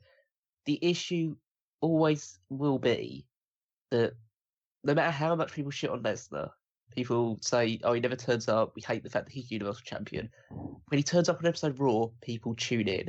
And it's not like it's breaking records or anything like that. It's definitely not tuned into the highs of the Attitude Era or anything along those lines. But with like ratings hitting the toilet most of the time anyway, Lesnar is still a draw. And he's a draw beyond pretty much everybody on the main roster. And that's because they presented him as a huge star. And there's obviously so many issues involved with it, but it's the fact of the matter is the way they've worked with Lesnar, the way they've presented Lesnar and all that bullshit is the fact that he is just one of the big stars of the roster, and they have to have him there. They've put themselves in a position where they have to have him in some capacity. He shouldn't be the champion. He's beyond the championship at this point. He could just be a special attraction that you just bring round in the big shows and have him fight the next big talent. And occasionally he wins, and occasionally the new guy. If you want to get the new guy over, you like have him beat Lesnar and stuff like that, and then it makes him stand out immediately as a big deal. But he doesn't have to be the champion. But like I said, I think the idea that the Saudi Arabians already putting online said that, oh, we want Lesnar to be champion, that's giving WWE far too much leeway in the sense that I'm almost certain that as soon as Roman let Vince know that he was going out with leukemia, the sense was like, okay, we've got to put the title back on Brock Lesnar. I assume that I'm certain, 100%. I know that's giving me such a low opinion, but I have such a low opinion of the man because he's absolutely senile at this point in his life, and he's taken far too many chair shots to the head. He doesn't know what he's doing in position of power anymore. But it's a sense that he just thinks that this is the guy that needs to have a championship. If it's not Roman, it has to be Brock. And we'll wait until Roman gets healthy, and then we'll put the title back on him. Or we'll wait until Cena comes back, and we'll put the title on him, because these are the only guys that matter. Strowman's good, but Strowman can only do so much. Rollins is good, he can only do so much. Balor's good, he can only do so much. It's always that little like ceiling that people struggle to get through, and occasionally one of them will escape through, like an AJ Styles, but he's on the big show because he can escape through, and he can be on the smaller show. So yeah, he can hold the championship for a year. Who fuck cares? No one's watching that because they're watching Raw. But it's just a sense of there always has to be one of their elite in the main title picture, whether it's on Raw or SmackDown, and that's just the way that it's got to be. Well, not the way that it is at the moment. It's the way it's got to be, because they could at least run with Strowman and see if that works. Because believe it or not, he's like a really popular guy, and he got over really strong, and he would have been the Universal Champion if you hadn't like called him off completely by trying to turn him heel to try and get one of your elite over. And obviously it's terrible what happened to Roman Reigns, and I don't wish any ill will on him whatsoever in a sense, but like if he goes down, your backup plan is to go to the person that was holding the championship previously. You had Roman essentially squash in a match a few months ago. So we've gone from Roman squashing Lesnar to Lesnar squashing Braun. So if Braun goes and squashes Corbin, is he like, could I just walk up to Corbin and push him over or something like that? It's like, and who gives a shit? Like, who gives a shit if Braun Strowman ends up fighting Baron Corbin down the line? If this feud is over, like, oh, you fucked me over, it's like, oh, well, who gives a shit anyway? Wow, it doesn't matter. Tune into Monday Night Raw to see Braun Strowman against Baron Corbin in a fucking street fight or something like that. It's like, yeah, good. I've probably seen this match like 5-6 times this year already. Like, and it would have meant something if it would have. Imagine a scenario where Braun Strowman gets attacked by Baron Corbin at the beginning of this, and he kicks out of all those F5s, and then he ends up beating Brock Lesnar, and then on Monday Night Raw, he comes out and he goes, Baron Corbin, I saw what you fucking did. I'm going to kick your ass.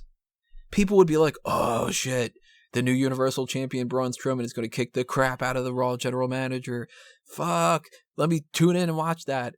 So much more than they would where it's like, hey, Braun Strowman needs a win because he just got his ass whooped and squashed, and they need to figure out a way to make him look strong again in the sense of at least good enough. Because all it is with Braun Strowman is you build him good enough. You know, he built up this whole thing with Kane just so he could not have to lose to Braun Strowman to Brock Lesnar at the beginning of the year. And then, well, let's give him the tag team titles at WrestleMania, because instead of pushing this guy into something that means something, let's have him team up with a 10-year-old, and then they can drop the titles the next night. Wouldn't that be kind of funny? But it's okay. We'll give him the Money in the Bank. And what are you going to do with the Money in the Bank? Well, he's going to lose the cash in and turn heel. You're going to have Brock Lesnar beat the shit out of him with the briefcase. And then that way Brock looks stronger again, because we have to do this whole story of that Brock Lesnar beats every fucking person multiple times to prove that he is the best person in the goddamn world. Why?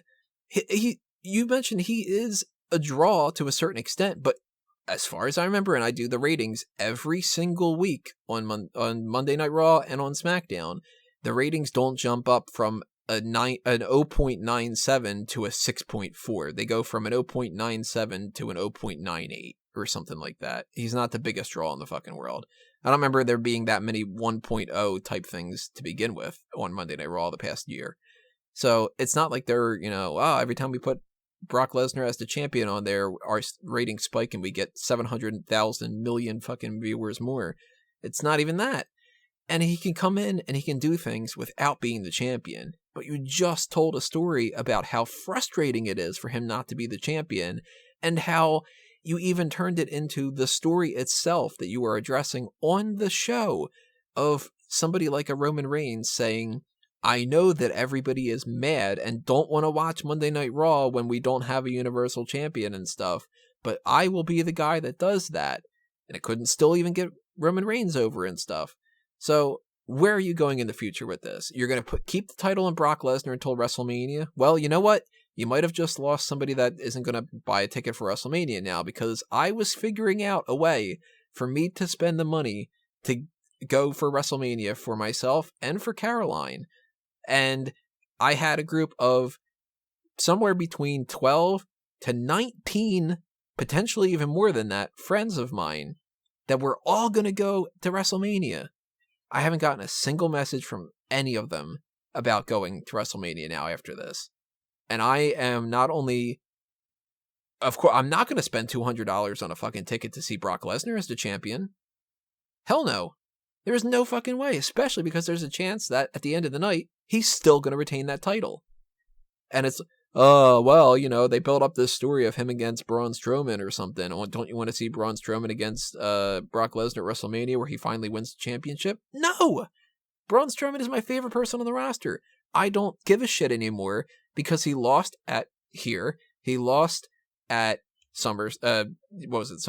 Was it Hell in a Cell? Hell in a Cell it was. He lost there. He lost at the beginning of the year with Kane and all that other kind of stuff. He didn't make anything of himself with the Money in the Bank. He didn't make anything of himself at WrestleMania. You have no reason for me to trust in that kind of a thing. You have completely killed my trust in your ability to give me something that's entertaining.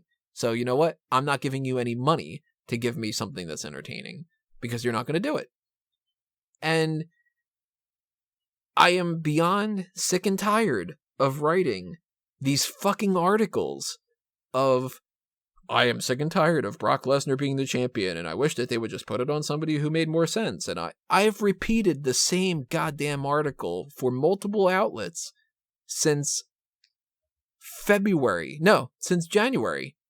of 2017. I write maybe, let's say, upwards of 30 articles a month and do multiple podcasts. And that has happened for 23 months now of me writing up the same annoying bullshit.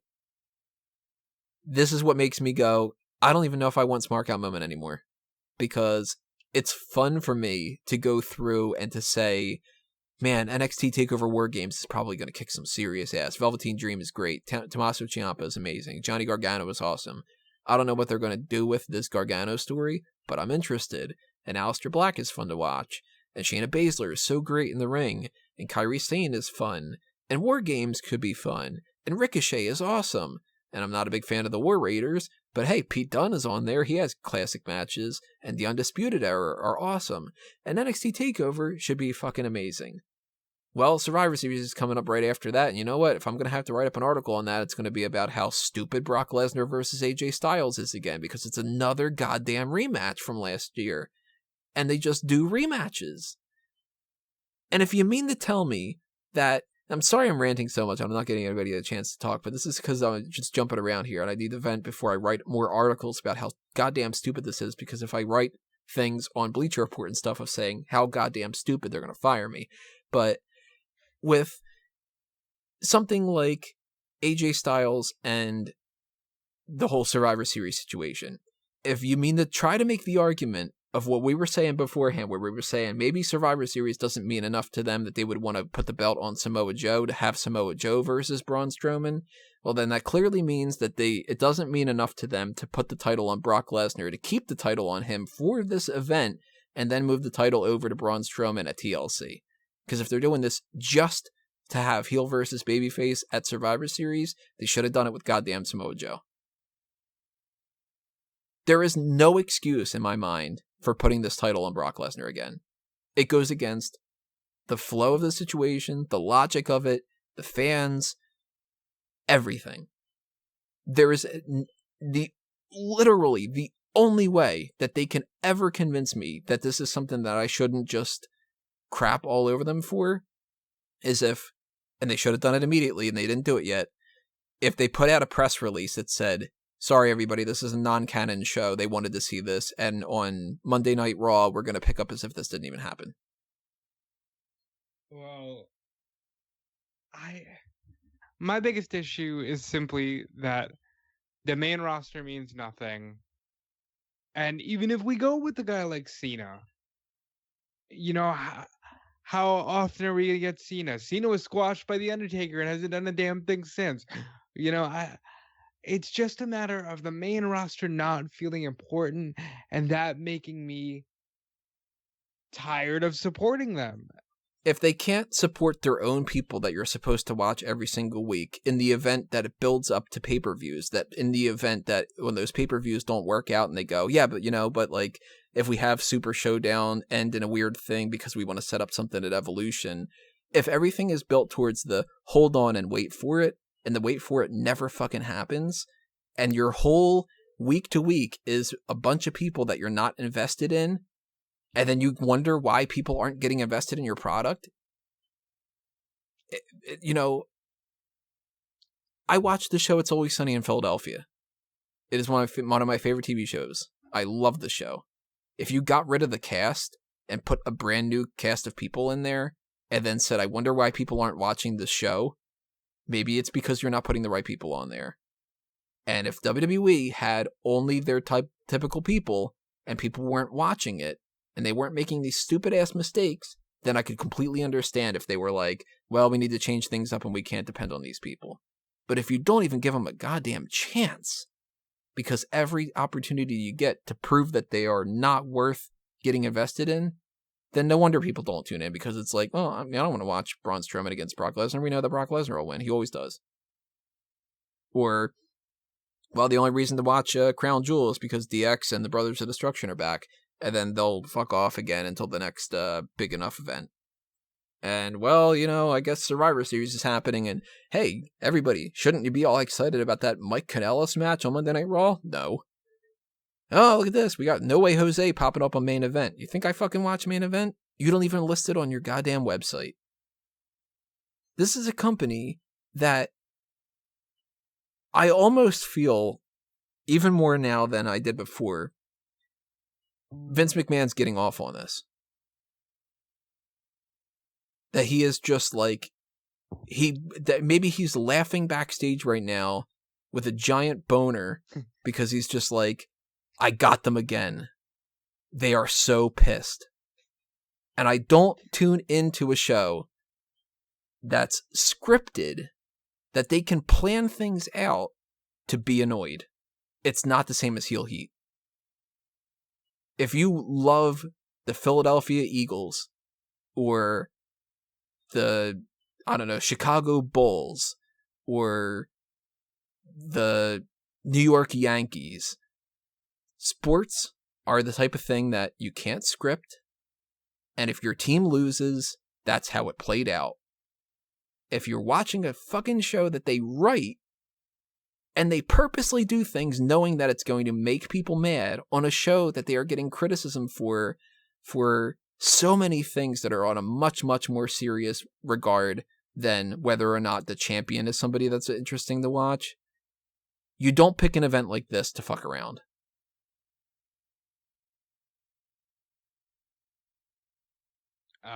I can't say anymore. Like, I'm mad that we're here.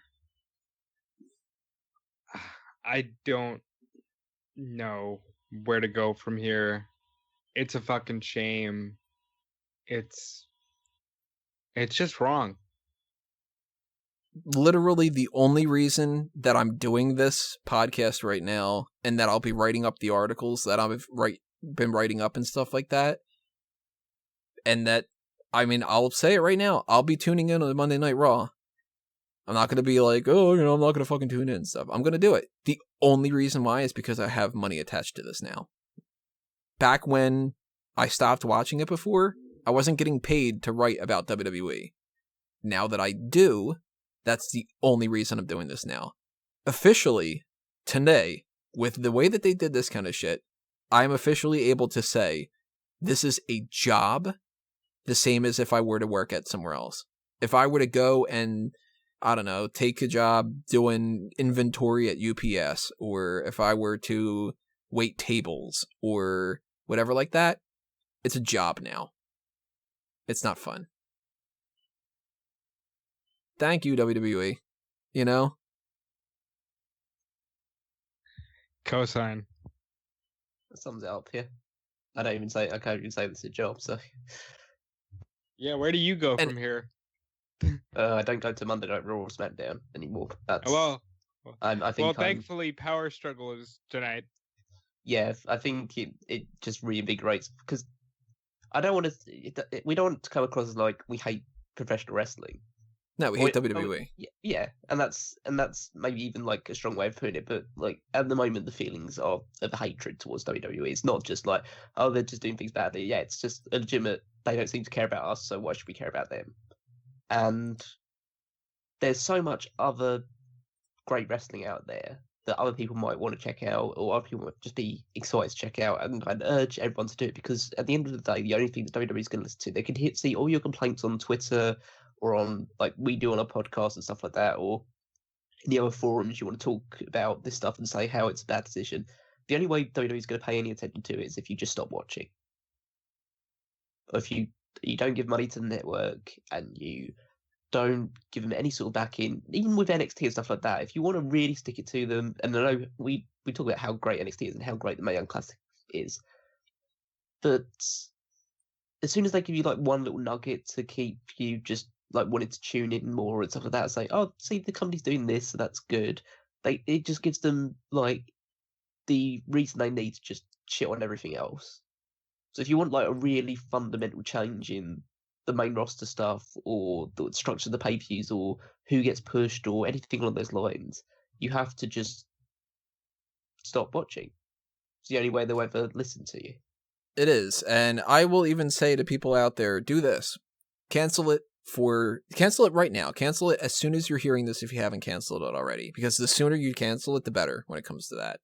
Even if you bring it back up on Tuesday, even if you redo it, just that initial backlash. Initial drop will let them know.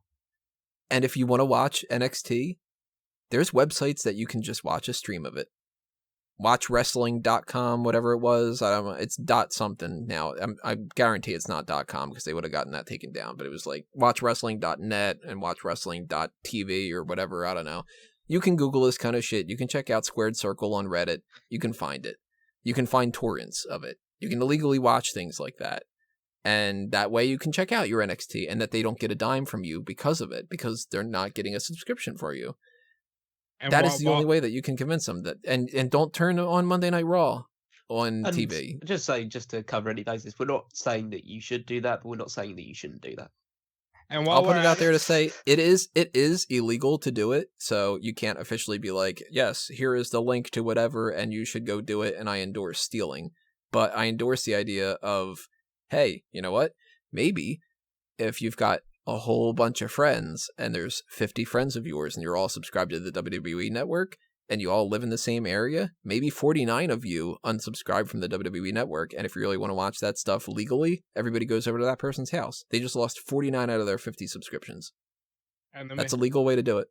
There you go. And let me tell you, if you're gonna cancel, take that $9.99 and put it towards New Japan World. There's Power Bomb TV. There's Power Slam TV. There are other subscription services where you can legally watch wrestling, where at least you know that they care about their viewers. And I cannot say that this company cares about its viewers. Also, I don't know for sure, but I think if you unsubscribe from the network, that they give you the option of explaining why. And you can, yes, you click, I had it up. There is a actual button on that page that says unsatisfied with current superstars product. Click that. Everybody click that. If you have a feedback option that you can type anything out, say, you put the title on Strowman, what's up with this Shane McMahon thing? I don't think you should have done Crown Jewel. Type out as much as you can, because if you don't know how these things work, typically those things are looked at by certain people, but they're not looked at by Vince McMahon. He's not going through the goddamn emails and stuff like that. However, they will run software that will scan things for certain keywords and stuff like that. So they'll have interns read things. They'll have their departments that work on these kind of things look and see like, wow, there's this big trend that everybody's mad about this or something like that. Or the statistics behind everybody seemed to click that they were unsubscribing this month because they were having streaming issues. So we need to figure out the streaming issues, and it's anybody's platforms crapping on them or something like that. They do check feedback. Feedback is there for a reason. It's just not going to be the type of thing where Joe Smith says, I'm canceling because I'm mad at Vince, and then he calls up Joe Smith and he goes, so what, Joe, tell me why you don't like this. It doesn't work that way.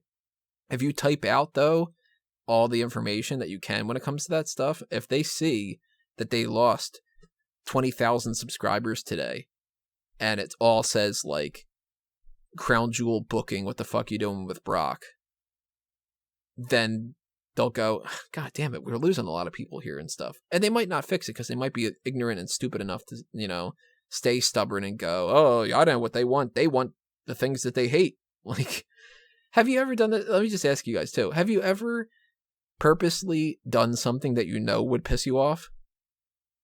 I watch Raw often enough to... But you watch it in the hopes that it's good. Oh, only in the kind sense of, yeah.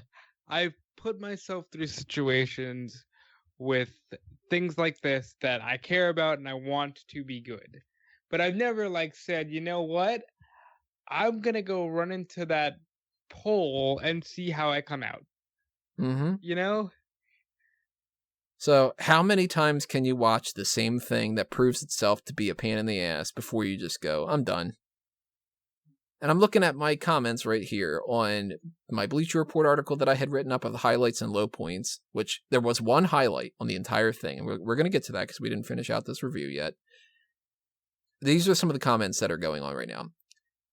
What a shit show. Let The Miz go over and becomes a monster heel having a great feud with AJ. Simple booking. Gets destroyed by McMahon egos. Braun and Brock speechless. What an absolute mess of a show. They simply don't get it.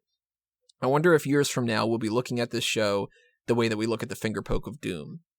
This is, in my opinion, the worst that... These are different comments from different people, by the way. This is, in my opinion, the worst show that WWE has produced since December to Dismember. I really cannot understand their logic at all, and it makes absolutely zero sense having Lesnar as champion, having Shane with the world title opportunity, which they didn't clarify that, but yeah, hey. Sure. And having HBK and Taker still competing. I am, after many, many years, done with this. I mean, he doesn't Shane doesn't need a world championship because he's now the best in the world. So yeah, he's best in the world. Shane McMahon being the best in the world is a low point in any reasonable person's head, because I had put there maybe you're the type of person who likes that swerve. Bald Shawn is weird to look at, but he did get a good pop when he did the kip up. So there you go. That's one of the positive things. Here's another one. An absolute clusterfuck of a pay-per-view. Terrible matches from start to finish. The fact that Shane appeared and won was even worse than seeing Brock win the Universal title again. Baron Corbin is even worse than what he is when he hit the main roster. How is that possible? This pay-per-view had no highlights. Being shocked that old-timers didn't die is not a highlight. This was simply one of the worst pay-per-views in history. Even the high points get watered down with all the bad that this pay-per-view. The low points really stunk up the place. I debated turning it off after Universal title match, and I wish that I had. This was a trash pay-per-view. Sad to say it, Evolution was better. Why put the belt on Lesnar when he doesn't give a damn about WWE anymore? Somebody else responding, I guess I have no faith in Braun, which is odd because the crowd loves him. Yeah. We've got one word, absolute trash. That's 2 words. Oh, wait, no, I'm reading that wrong. It was one word, trash. All right. I'm reading another part that said absolute. One of the things WWE... Okay, this might be somebody that's trying to... Let's see. One of the things WWE wants to accomplish is to give the Universal title credibility. Finn Balor would have given it that if he had stayed healthy. Kevin Owens kept it relevant, and despite the number of people that booed him, Roman Reigns showed up every week and provided credibility. But to put it in the hands of a man that showed up when it's convenient to him, horrible decision that takes away all the credibility of the title they want so badly for people to believe in. Yeah, there's not a single thing that's happening here that's on a positive side of things. And now, here's one person saying... This is kind of logical, but it will never happen, to somebody else's response of saying that, like, AJ Styles can beat Brock Lesnar. It's like, it's not going to happen. So this person goes, Brock won't wrestle or lose a match just months before challenging for the UFC title. Survivor Series is in 2 weeks. Corbin is going to be busy wasting Braun Strowman's time. Does anyone care to see Shane versus Miz anything? Braun versus Styles, Rollins versus Ambrose for the IC title, Raw Tag Team Tournament, Team Corbin versus Team Angle, Rousey versus Lynch, unveil the women's tag titles. Is that so hard? Is that so bad? People are coming up with these booking strategies that are like, I might not necessarily agree with that being the card, but it's a lot better than what we're going to end up getting in certain ways. And it's not that hard at the very least. Even if you want to try to argue it's hard to write Raw week in and week out, fundamentally, it's not that hard to understand. If people have been mad about something for 2 years, don't give it to them again and expect them to be happy. I would love it, absolutely love it, if on Monday Night Raw, everybody just crapped on this so much that WWE, their stock went downhill and it was like this big media, like, I'm okay with WWE losing a lot from this and trying to learn a lesson. Even if it means that the company's not going to have enough money to be able to fund something that's good. Like if they can't have 205 Live anymore. Oh, yeah. Or if they, fuck it, I'll even say it. I would be happy if they lost so much money that they couldn't even put on NXT anymore. And it's the only thing that's good in the WWE right now. If they lost that much money that they were that fucking desperate to learn a lesson, maybe. Because maybe it's going to take something like that. I want to get it to the point where they're losing so much money and they're losing so much goodwill that it actually forces them to give a vote of no confidence to Vince McMahon. That's a better way to put it. Yeah, I'm angry right now, so I'm not thinking logically about some things when it comes to that. Well, that's the way, that actually is the thing that makes sense. I know people... Maybe it could happen. Yeah, I know people will probably say along the lines like, oh, you're just cheating on Vince McMahon, he's not the only person. But the fact of the matter is, if you just listen to anybody who's like, has a certain degree of knowledge of inside knowledge, yes, it is all down to Vince McMahon. He's the final decision maker over everything. So he goes... I'm not saying things automatically get better, but they change at the very least. New systems are put in place, new procedures, new processes. The way things work at the moment clearly isn't working. But while he's still in charge, and at least with the current situation, or if this vote of confidence or WWE goes bankrupt or anything along those lines, none of that stuff happens, you can't see him I can't see him yielding this until he's on his deathbed. And of course, just to specify too, we do not wish I don't want him that kind of thing on Vince McMahon. No, I don't want him. And if Vince McMahon were to hire me today for a job, I would take the goddamn job and I would try to fix things and stuff.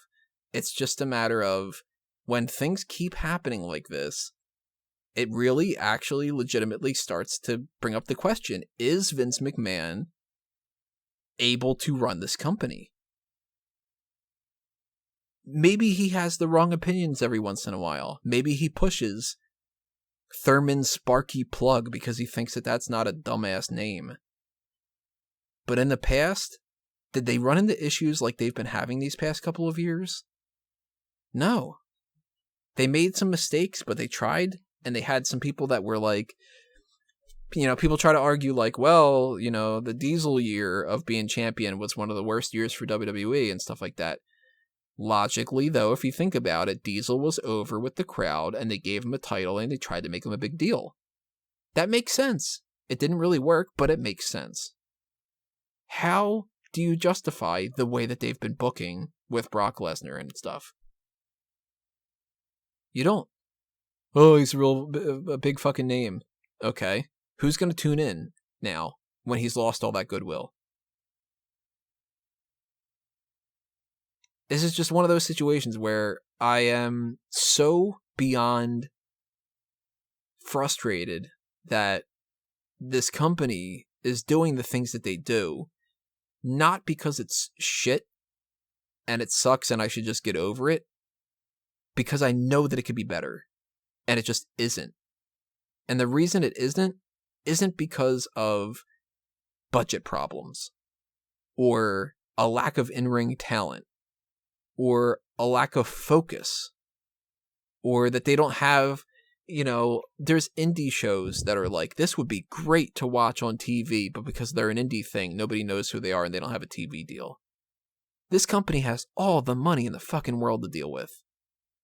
It's just that they don't want to do anything else. And I really hate drawing these allusions to things, but Vince McMahon is older. And he is the one where the buck stops at him. What if he legitimately is not all there? I think it's something worth talking about. And I don't want to really talk about it too much right now. I'm just going to put it out there because I'm not in the right mood to be able to address something like that that's really serious, to bring up like Alzheimer's and stuff like that without being offensive. And I should probably even edit this part out, but I'm not going to. But it's something that I think legitimately people should be considering. Well, because this is insane. This is insane the way that they booked this. This is an event that has so much criticism going for it. And they booked a World Cup tournament in a way that any reasonable person would be like, this is kind of maddening. And they booked the worst possible case scenario for the Universal Championship.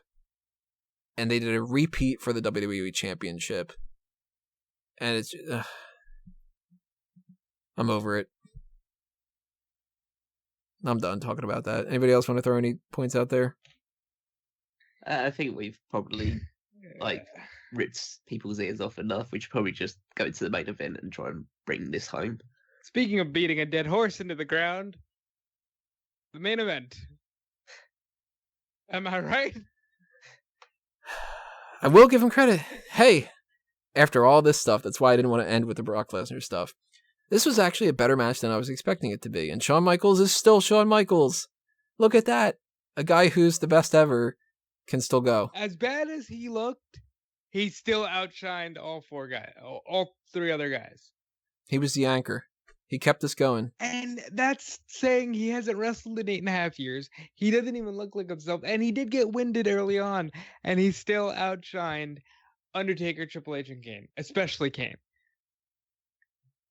Now, of course. Oh, you go ahead. Go ahead. I know. Oh, I just want to say, because, I know you said that you thought this match was better than you expected it to be. I don't know how low I would have had to set the bar for that to be the case, but I thought this match was terrible. And as usual, with every Triple H match, it went on far too long. Dragged. Why you gotta hate on Hunter? There was 3 other guys in that match. There is Hunter, the executive in charge of NXT, and there is Hunter the wrestler, and there are 2 very different people. And Hunter the wrestler is all about himself. Well, unfortunately, he did suffer a pretty serious injury in the match. Oh God, he might not be able to work WrestleMania this year. Oh God, what a terrifying thing that would be. They're going to have 35 minutes to fill in the show. He tore his pec. I don't think he's working WrestleMania. So he actually did get an He injury. tore his Yeah. back, yeah. Well, that's fine. Well, then, Substitute Mike you know, instead. yeah, shit, at this point. All the more credit to Shawn Michaels then for being able to take the... I thought that they had just, fucked around with that as a means to show off Shawn Michaels, but if he was just kind of like, oh, I guess I gotta, put a little bit more effort into that, then I thought he ended up doing a hell of a lot better job than even he expected to do. it was like the weird situation, but I don't know how the match was supposed to be structured because you never know when an injury like that hits, how the match changes, and how much they work on the fly. And these guys would be great at working on the fly anyway because they've done it so many times before. But it's a sense of I didn't understand why Triple H was the hot tag. I would have avoided the pedigree at the end, too. Well, yeah, you could tell that he couldn't hook Yeah. their arms at all. But I just a sense like why was Triple H the hot tag and why was Triple H getting the pin? If you were going to have Yeah, the Michaels X should have gotten the pin. Yeah, just like it doesn't make any sense. I know their finishing sequence is Michaels hits super kick, Triple H hits the pedigree, but you can And still have Michaels also, pin him afterwards. Michaels just works better as the smaller guy who eats the shit and then hot tags the bigger guy. So they work to his strength there. Well, that's true, but just a sense of he was the attraction in this match. I mean, obviously all four of them were an attraction in their own right, but he was the big deal because it was his first match back in like nearly a decade. So he should really be the one that gets the most shine. And yet they decided to go with the other guys instead. Or he obviously got plenty of shine in the match, but it was Triple H the one that got to get the 1, 2, 3 at the end of it. And I'm just like, I'm so glad that he was able to hit all of the moves in such a manner that it didn't look completely off. It looked weird because he was bald, and it looked like, okay, he hasn't done this in a while, but he still looked like, damn, that is a smooth guy. Michaels was fine. Kane and the Undertaker have serious problems. Kane needs to stop. Did you see like that moonsault? Yeah. They did not catch Michaels at all. Michaels' his head hit the ground immediately. And context, Kane's mask fell off. I'm sorry, but that was the funniest thing to me. That we all know it's a fucking mask, and it's not even real long hair, and the mask fell off. We've seen enough in the last few years that Triple H can go with the right opponent, and Michaels didn't. And I would say I wouldn't go as far as to say he hasn't lost a step. He still looked pretty good, but Kane and the Undertaker were just so slow. They were lumbering all over the place. They were like that silly like situation you literally where heard Triple H say, "No, to Taker, no, we're going over here." Yeah, I thought that was weird. That part where it seemed like Triple H was trying to Irish whip him, but Undertaker was trying to Irish whip him into the barricade, and then they both just ran into the barricade at the same time. It was just like, oh, that was bad. Yeah, that's where I heard Hunter talking to him. Yeah, they were really stinky up the joint, both of those two. And like during their heat segment, the crowd just died, and this crowd was so into this entire content of this match. It was the biggest thing they were into the entire night, and yet their heat segment managed to kill the entire crowd. It was like, they need to retire. They desperately need to retire. They should never have come back. I think Taker should have stopped with Roman. Absolutely, you should have stopped Roman. But I think it's the point of, like, he still wants to go. I think it's down to him. He still wants to have matches. Or he still wants the big paydays, whichever way you want to look at it. But it's a sense of he's calling the shots here because he's built up such a huge lineage with WWE that they're not going to tell him that he can't work anymore. They'll say, okay, you can have matches as long as you feel comfortable having matches. Whether you've got a replacement hip or anything like that, or you look terrible in the ring now, or you're ridiculously slow and you're only working with certain guys because you're worried about being hurt, because if you work with some guys, then they might be seen as unsafe. Something along those sort of lines, but it's just, someone just needs to tell him, right, okay, you're done, because he doesn't seem like he knows what he's done. And I know people do say that. He's such a great character and he should be revered for everything he's put into the company. He's not my personal favourite, but I can see why he is a lot of people's favourites from just over history. But at the end of the day, like, I don't want to see, I don't know, like Kurt Angle wrestling 5 times, like wrestling week to week or stuff like that, because I know it would be too much. I wouldn't say Eddie Guerrero is still alive. I wouldn't want him wrestling because of the drug abuse he went through and stuff like that. It really hurts me to see certain elder superstars, like to see Jeff Hardy, a guy that I don't even particularly fond of, throw his body around and stuff like that. It's like, God, you're gonna be in a wheelchair for most of your life. if you keep up this stuff, and it's somehow miraculously managed to survive through stuff. But you sometimes just have to. I know it's wrestling. It's not like,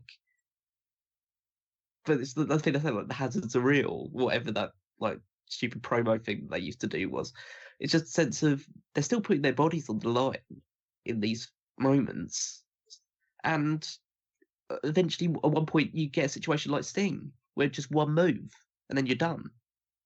And it could be a lot worse for these guys because they've been wrestling a lot. Well, not wrestling longer than Sting, but they've been wrestling more consistently over the last 20, 30 years or so. Sometimes just need to. I know it's a big deal because these are the big stars, because you haven't built up your own stars in the main roster, which we've been talking about throughout this thing. But you sometimes just need to call it a day at some point. I'm scouring Twitter at this moment. I've been doing that the entire podcast. I've been scouring Twitter. I just came across something. I'm going to shout the person out, Colby Cooper. Just to bring up a point of view about this kind of thing, says about Brock Lesnar winning the championship. I know we're going back to that, but Crown Jewel in general. Person says, I friggin' love it, and Shane McMahon is the World Cup winner? Awesome. The WWE fan base deserves all this karma. Thank the wrestling gods for Impact, MLW, and LU, Lucha Underground. Yeah. What do you guys think about this? Is it like the fact that WWE is doing this show in Crown Jewel, like they deserve all the backlash of this bullshit that they're going to get from all this kind of stuff? I don't think it's just for Crown Jewel. I think it's just for a long-standing history of being complacent because they're the top name. I mean, on like a universal scale. Oh, on a universal scale. I don't know. I don't know whether it's karma or anything like that. But, I mean, they deserve to get negative, like publicity or press, or get negative reaction, stuff like that, because what they're doing isn't good. It's kind of just really just down to that. They're getting the reaction they deserve. I don't think it's like the karma thing in terms of like them deciding to do the Crown Jewel and stuff like that. It's just a case of like, people just, maybe some people are finally starting to clock on to the idea. And I would say some people, obviously their ratings have been low for at the lowest point in history for a long time now. So more and more people are figuring it out like over the last few years. But it's just a sense of people starting to clock on to the fact, even the diehards are starting to clock on to, yeah, maybe it's not worth it. There's other stuff out there. At the very least, though, and I'm being legitimately serious when I say this, when Brock Lesnar won that title, my hands started shaking from how angry I was, and they didn't stop throughout the whole World Cup thing, because the World Cup thing was like, now you're going to do another stupid-ass thing, too. I know some people say, "Oh, that's great heat" or anything like that. No, that's not you it's angry. Not yeah, it's not you angry at Brock Lesnar. They say, "Oh God, I hate Brock Lesnar." Or obviously you do, but like it's like hate Brock Lesnar and he's such a bad guy. I can't wait for somebody to beat him down the line for the championship. It's like, oh God, they put it. It's all anger directed towards the company. Fuck, I don't even hate Brock Lesnar. That's the thing. Brock Lesnar is a guy that doesn't want to do a whole lot of work and wants to make as much money as possible, and he's not the one that's in control of whether or not he wins. Yeah, fair play to him. I don't fault him any more than I fault Roman Reigns when he wasn't able to get over because WWE didn't want him to get over the way that he could have gotten over. I fault WWE for it. And my hands were shaking out of anger typing stuff up throughout the whole rest of the whole thing with that. And they stopped shaking when I could see that Shawn Michaels was not fucking things up. And this brings me to this weird scenario where the end of the night, now even more so knowing that Triple H was injured, that excuses a little bit to me when it comes to like him not being able to do all the moves perfectly because like his pedigree sucked. And that whole spot with, like, the security barricade Irish whip thing, that was terrible. But hey, maybe he suffered that injury before that happened. And if I were in that scenario, I wouldn't be able to finish a goddamn match. I wouldn't be able to wrestle a match to begin with and stuff. So I give Triple H credit. He's a tough son of a bitch. And Shawn Michaels came out. He put on a hell of a show that proves that Shawn Michaels is fucking awesome. And I'm telling you, Shawn is working WrestleMania. We're looking at a Mania without Roman and Triple H. Shawn Without Michaels, Roman, without Triple H, and with Brock Lesnar going as the champion, Shawn Michaels is working WrestleMania. he has to. And even that's not going to be good enough for me to necessarily want to see WrestleMania. But at the very least, if this pay-per-view would have ended, as bad as this pay-per-view was, if this would have ended with my favorite of all time coming out of retirement and stinking up the joint with my second favorite of all time, who should have basically retired, I don't know what the hell response I would have ended up having to it. So the only reason that this post-show is even happening is because Shawn Michaels is Shawn Michaels. And shout out to him and Hunter for having the NXT logo on their gear. Yeah, that was fucking awesome too. I like that. And it was. I like the fact they represented it. I don't like the fact that logo's been tainted by the show now. Well, I'll tell you what. Random interesting thing, just because we're talking about their gear, they had pretty cool looking DX gear, and it wasn't like here's this green spray paint. It was just like black and white gear, and they look cool. And yeah, he was bald, but he still looked cool. Pulled it out. Shawn Michaels is the man, and you're right, Tony. We had to finish with this because at least we're finishing on a somewhat positive. And who knows, maybe this is the last positive that we can mention. Because I legitimately mean it when I say I don't know what the future of Smark Out Moment is at this point. If WWE is going to be putting me in a scenario where I'm going to have to bitch and complain about the same thing I've bitched and complained about for 2 years straight, I mean, I make more money off of writing wrestling articles for different websites than I do for Fanboys Anonymous. Fanboys Anonymous is not a money thing at all. Smark Out Moment, for that matter, I'll just be transparent enough. Smark Out Moment doesn't earn me like shit, for people that are wondering. And it's more a passion thing than it is anything else. It could have potentially gone somewhere else, but that's a whole nother story. When it comes down to what pays the bills for me, it's certainly not Fanboys Anonymous, and it's certainly not Smark Out Moment. It's the collective of all the things that I do. And if I, for instance, it's not going to be worth my money and my time and my effort to dedicate a whole long podcast, for instance, on like, when it comes to, say, like the Brock Lesnar thing. I'm just going to harp on that because that's like my main takeaway. Because I'll also say this. If Braun Strowman would have won tonight, We'd be I would have okay. looked at I would have looked at Crown Jewel and been like, well, that was kind of a stinker a little bit. But I wouldn't be upset really right now. I'd be like, look at that for WWE fucking up that World Cup tournament that we all thought would suck. It's the Brock Lesnar thing that's really under my skin. Well, But I want to bring this up on the air because Spark Out Moments, Jordan Shaffiott just posted in our group chat, reading a Crown Jewel article, and there's the quote, "It's hard to know where to begin to complain." And she said to herself, "Wait, is this Tony?" And sure enough, it was. Yep. That's a good way to sum it up. It's hard to know where to begin to complain. I'm going to try my best going forward with Smark Out Moment, if Smark Out Moment is still a thing, to try not to harp on how much I hate what WWE has been doing. And I apologize in advance for the instances where I'm going to end up breaking down and just bitching and complaining. So anybody that's following, we've got people like Peter and John Bruce and, people that have been following for a long, long time. Everybody from Awesome Piano Man and Brian Byner, going back to Bobby Lesnar and all these other different types of people. Thank you so much for supporting the past 2 years of me bitching and complaining about this. I promise I'm going to do my best to try to not just dwell on the negatives and try to be into the positives too. Because something like NXT is fucking great. But at some point things are going to get tainted. Guilty by association.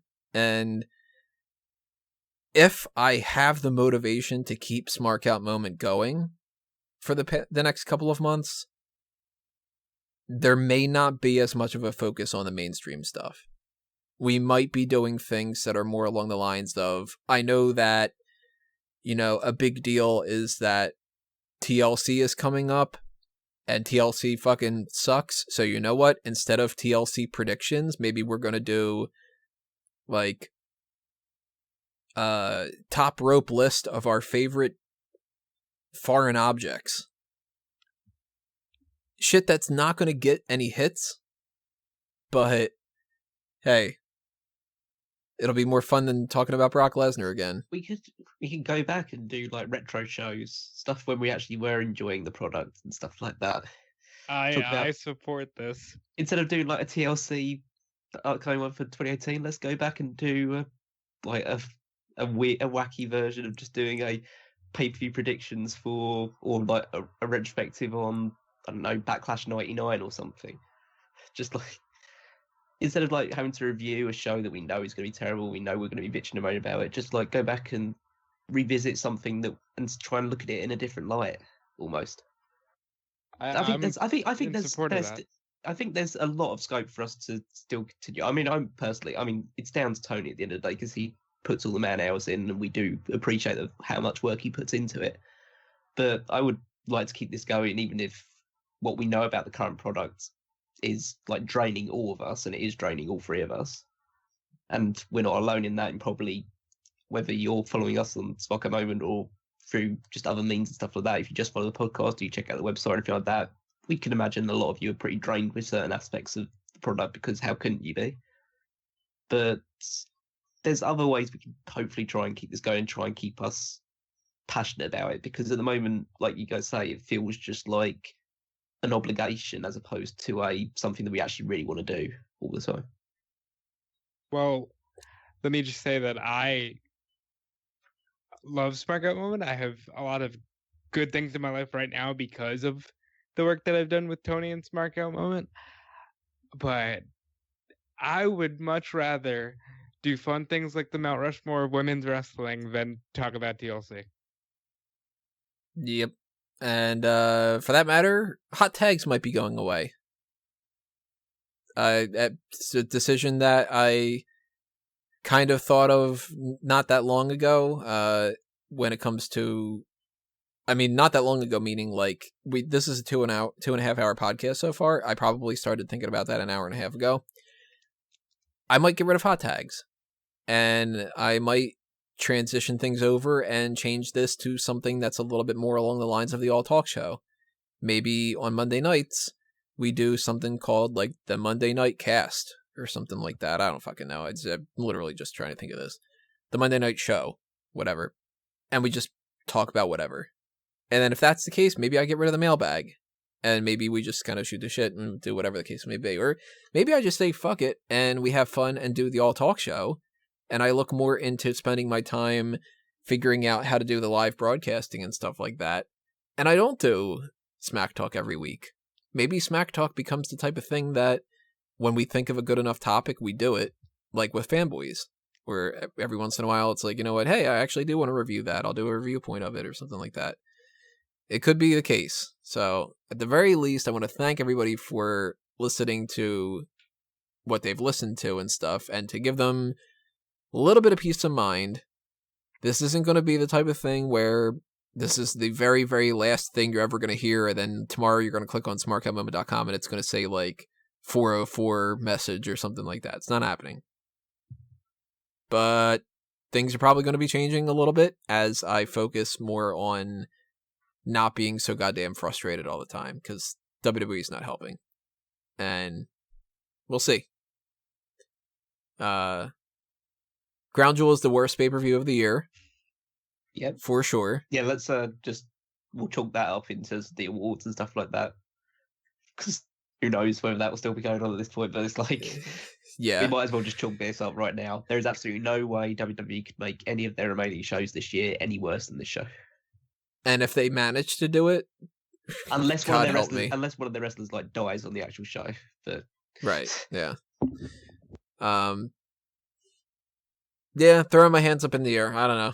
So, any other thoughts that you guys have when it comes to this? it's better to enjoy yourself and maybe not get a lot of views than hate what you're doing and have a whole lot of people listen to you hate what you're doing. It's this show was just a total mistake in every possible sense of the word.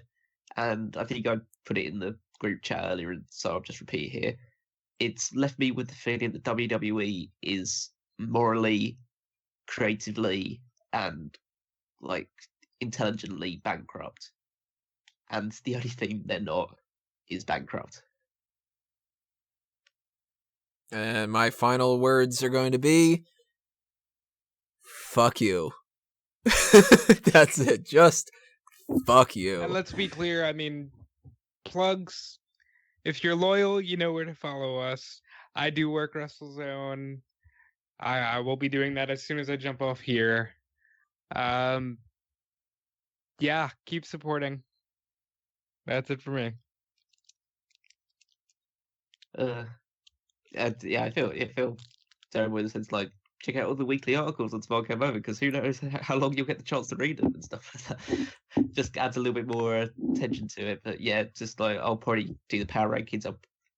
Like, yeah, I mean, I will do the power rankings, but it's just a sense of I can't really go too hard on this. So hopefully, someone like Ross with the cheap heat and the cheap pop and the cheap heat really goes to town on Crown Jewel for this, and all the other weekly stuff gives a chance to just shit all over this show because it deserves to be shit on in the highest possible forms.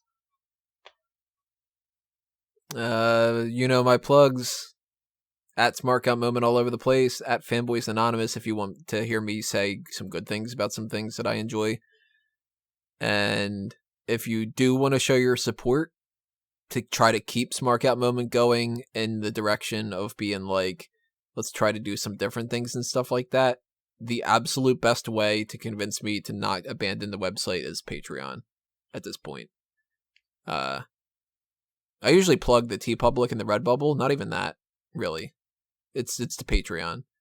So hit that up if you got the spare change and you want to convince me to put the effort into Smark Moment going forward instead of just like selling the website or abandoning ship or something. And I will try my best to put aside all the negativity that's going on and to try to give you guys a good product going forward.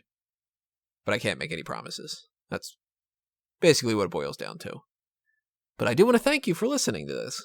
Yes. And going through 2.5 hours worth of Therapy. Yelling and screaming and venting my frustrations before I have to write up another article and then write up another article, because coming up on tomorrow on Bleacher Report is going to be an article with the title of something along the lines of, I forget exactly what it is off the top of my head, but it was Brock Lesnar's victory over Braun Strowman proves WWE does not care about its fans or something like that. So I have to jump back into this to be able to write that article up, and that's going to be really frustrating and stuff. But hey, I get to eat steak tonight, so that's fucking good. Oh man, you're having a better night than me. And if I burn the steak, I'm going to be even more mad. I don't know, but maybe Snack Talk is coming instead. I don't know. Thank you, everybody, for all your support, even through really pain in the ass dark times like what this whole scenario is. And if you're new to the podcast and stuff, I promise it's not always like this. Yeah. All right. Well, adios, everybody. We'll see you maybe next time. This has been another Smark Out moment, and we're being counted out.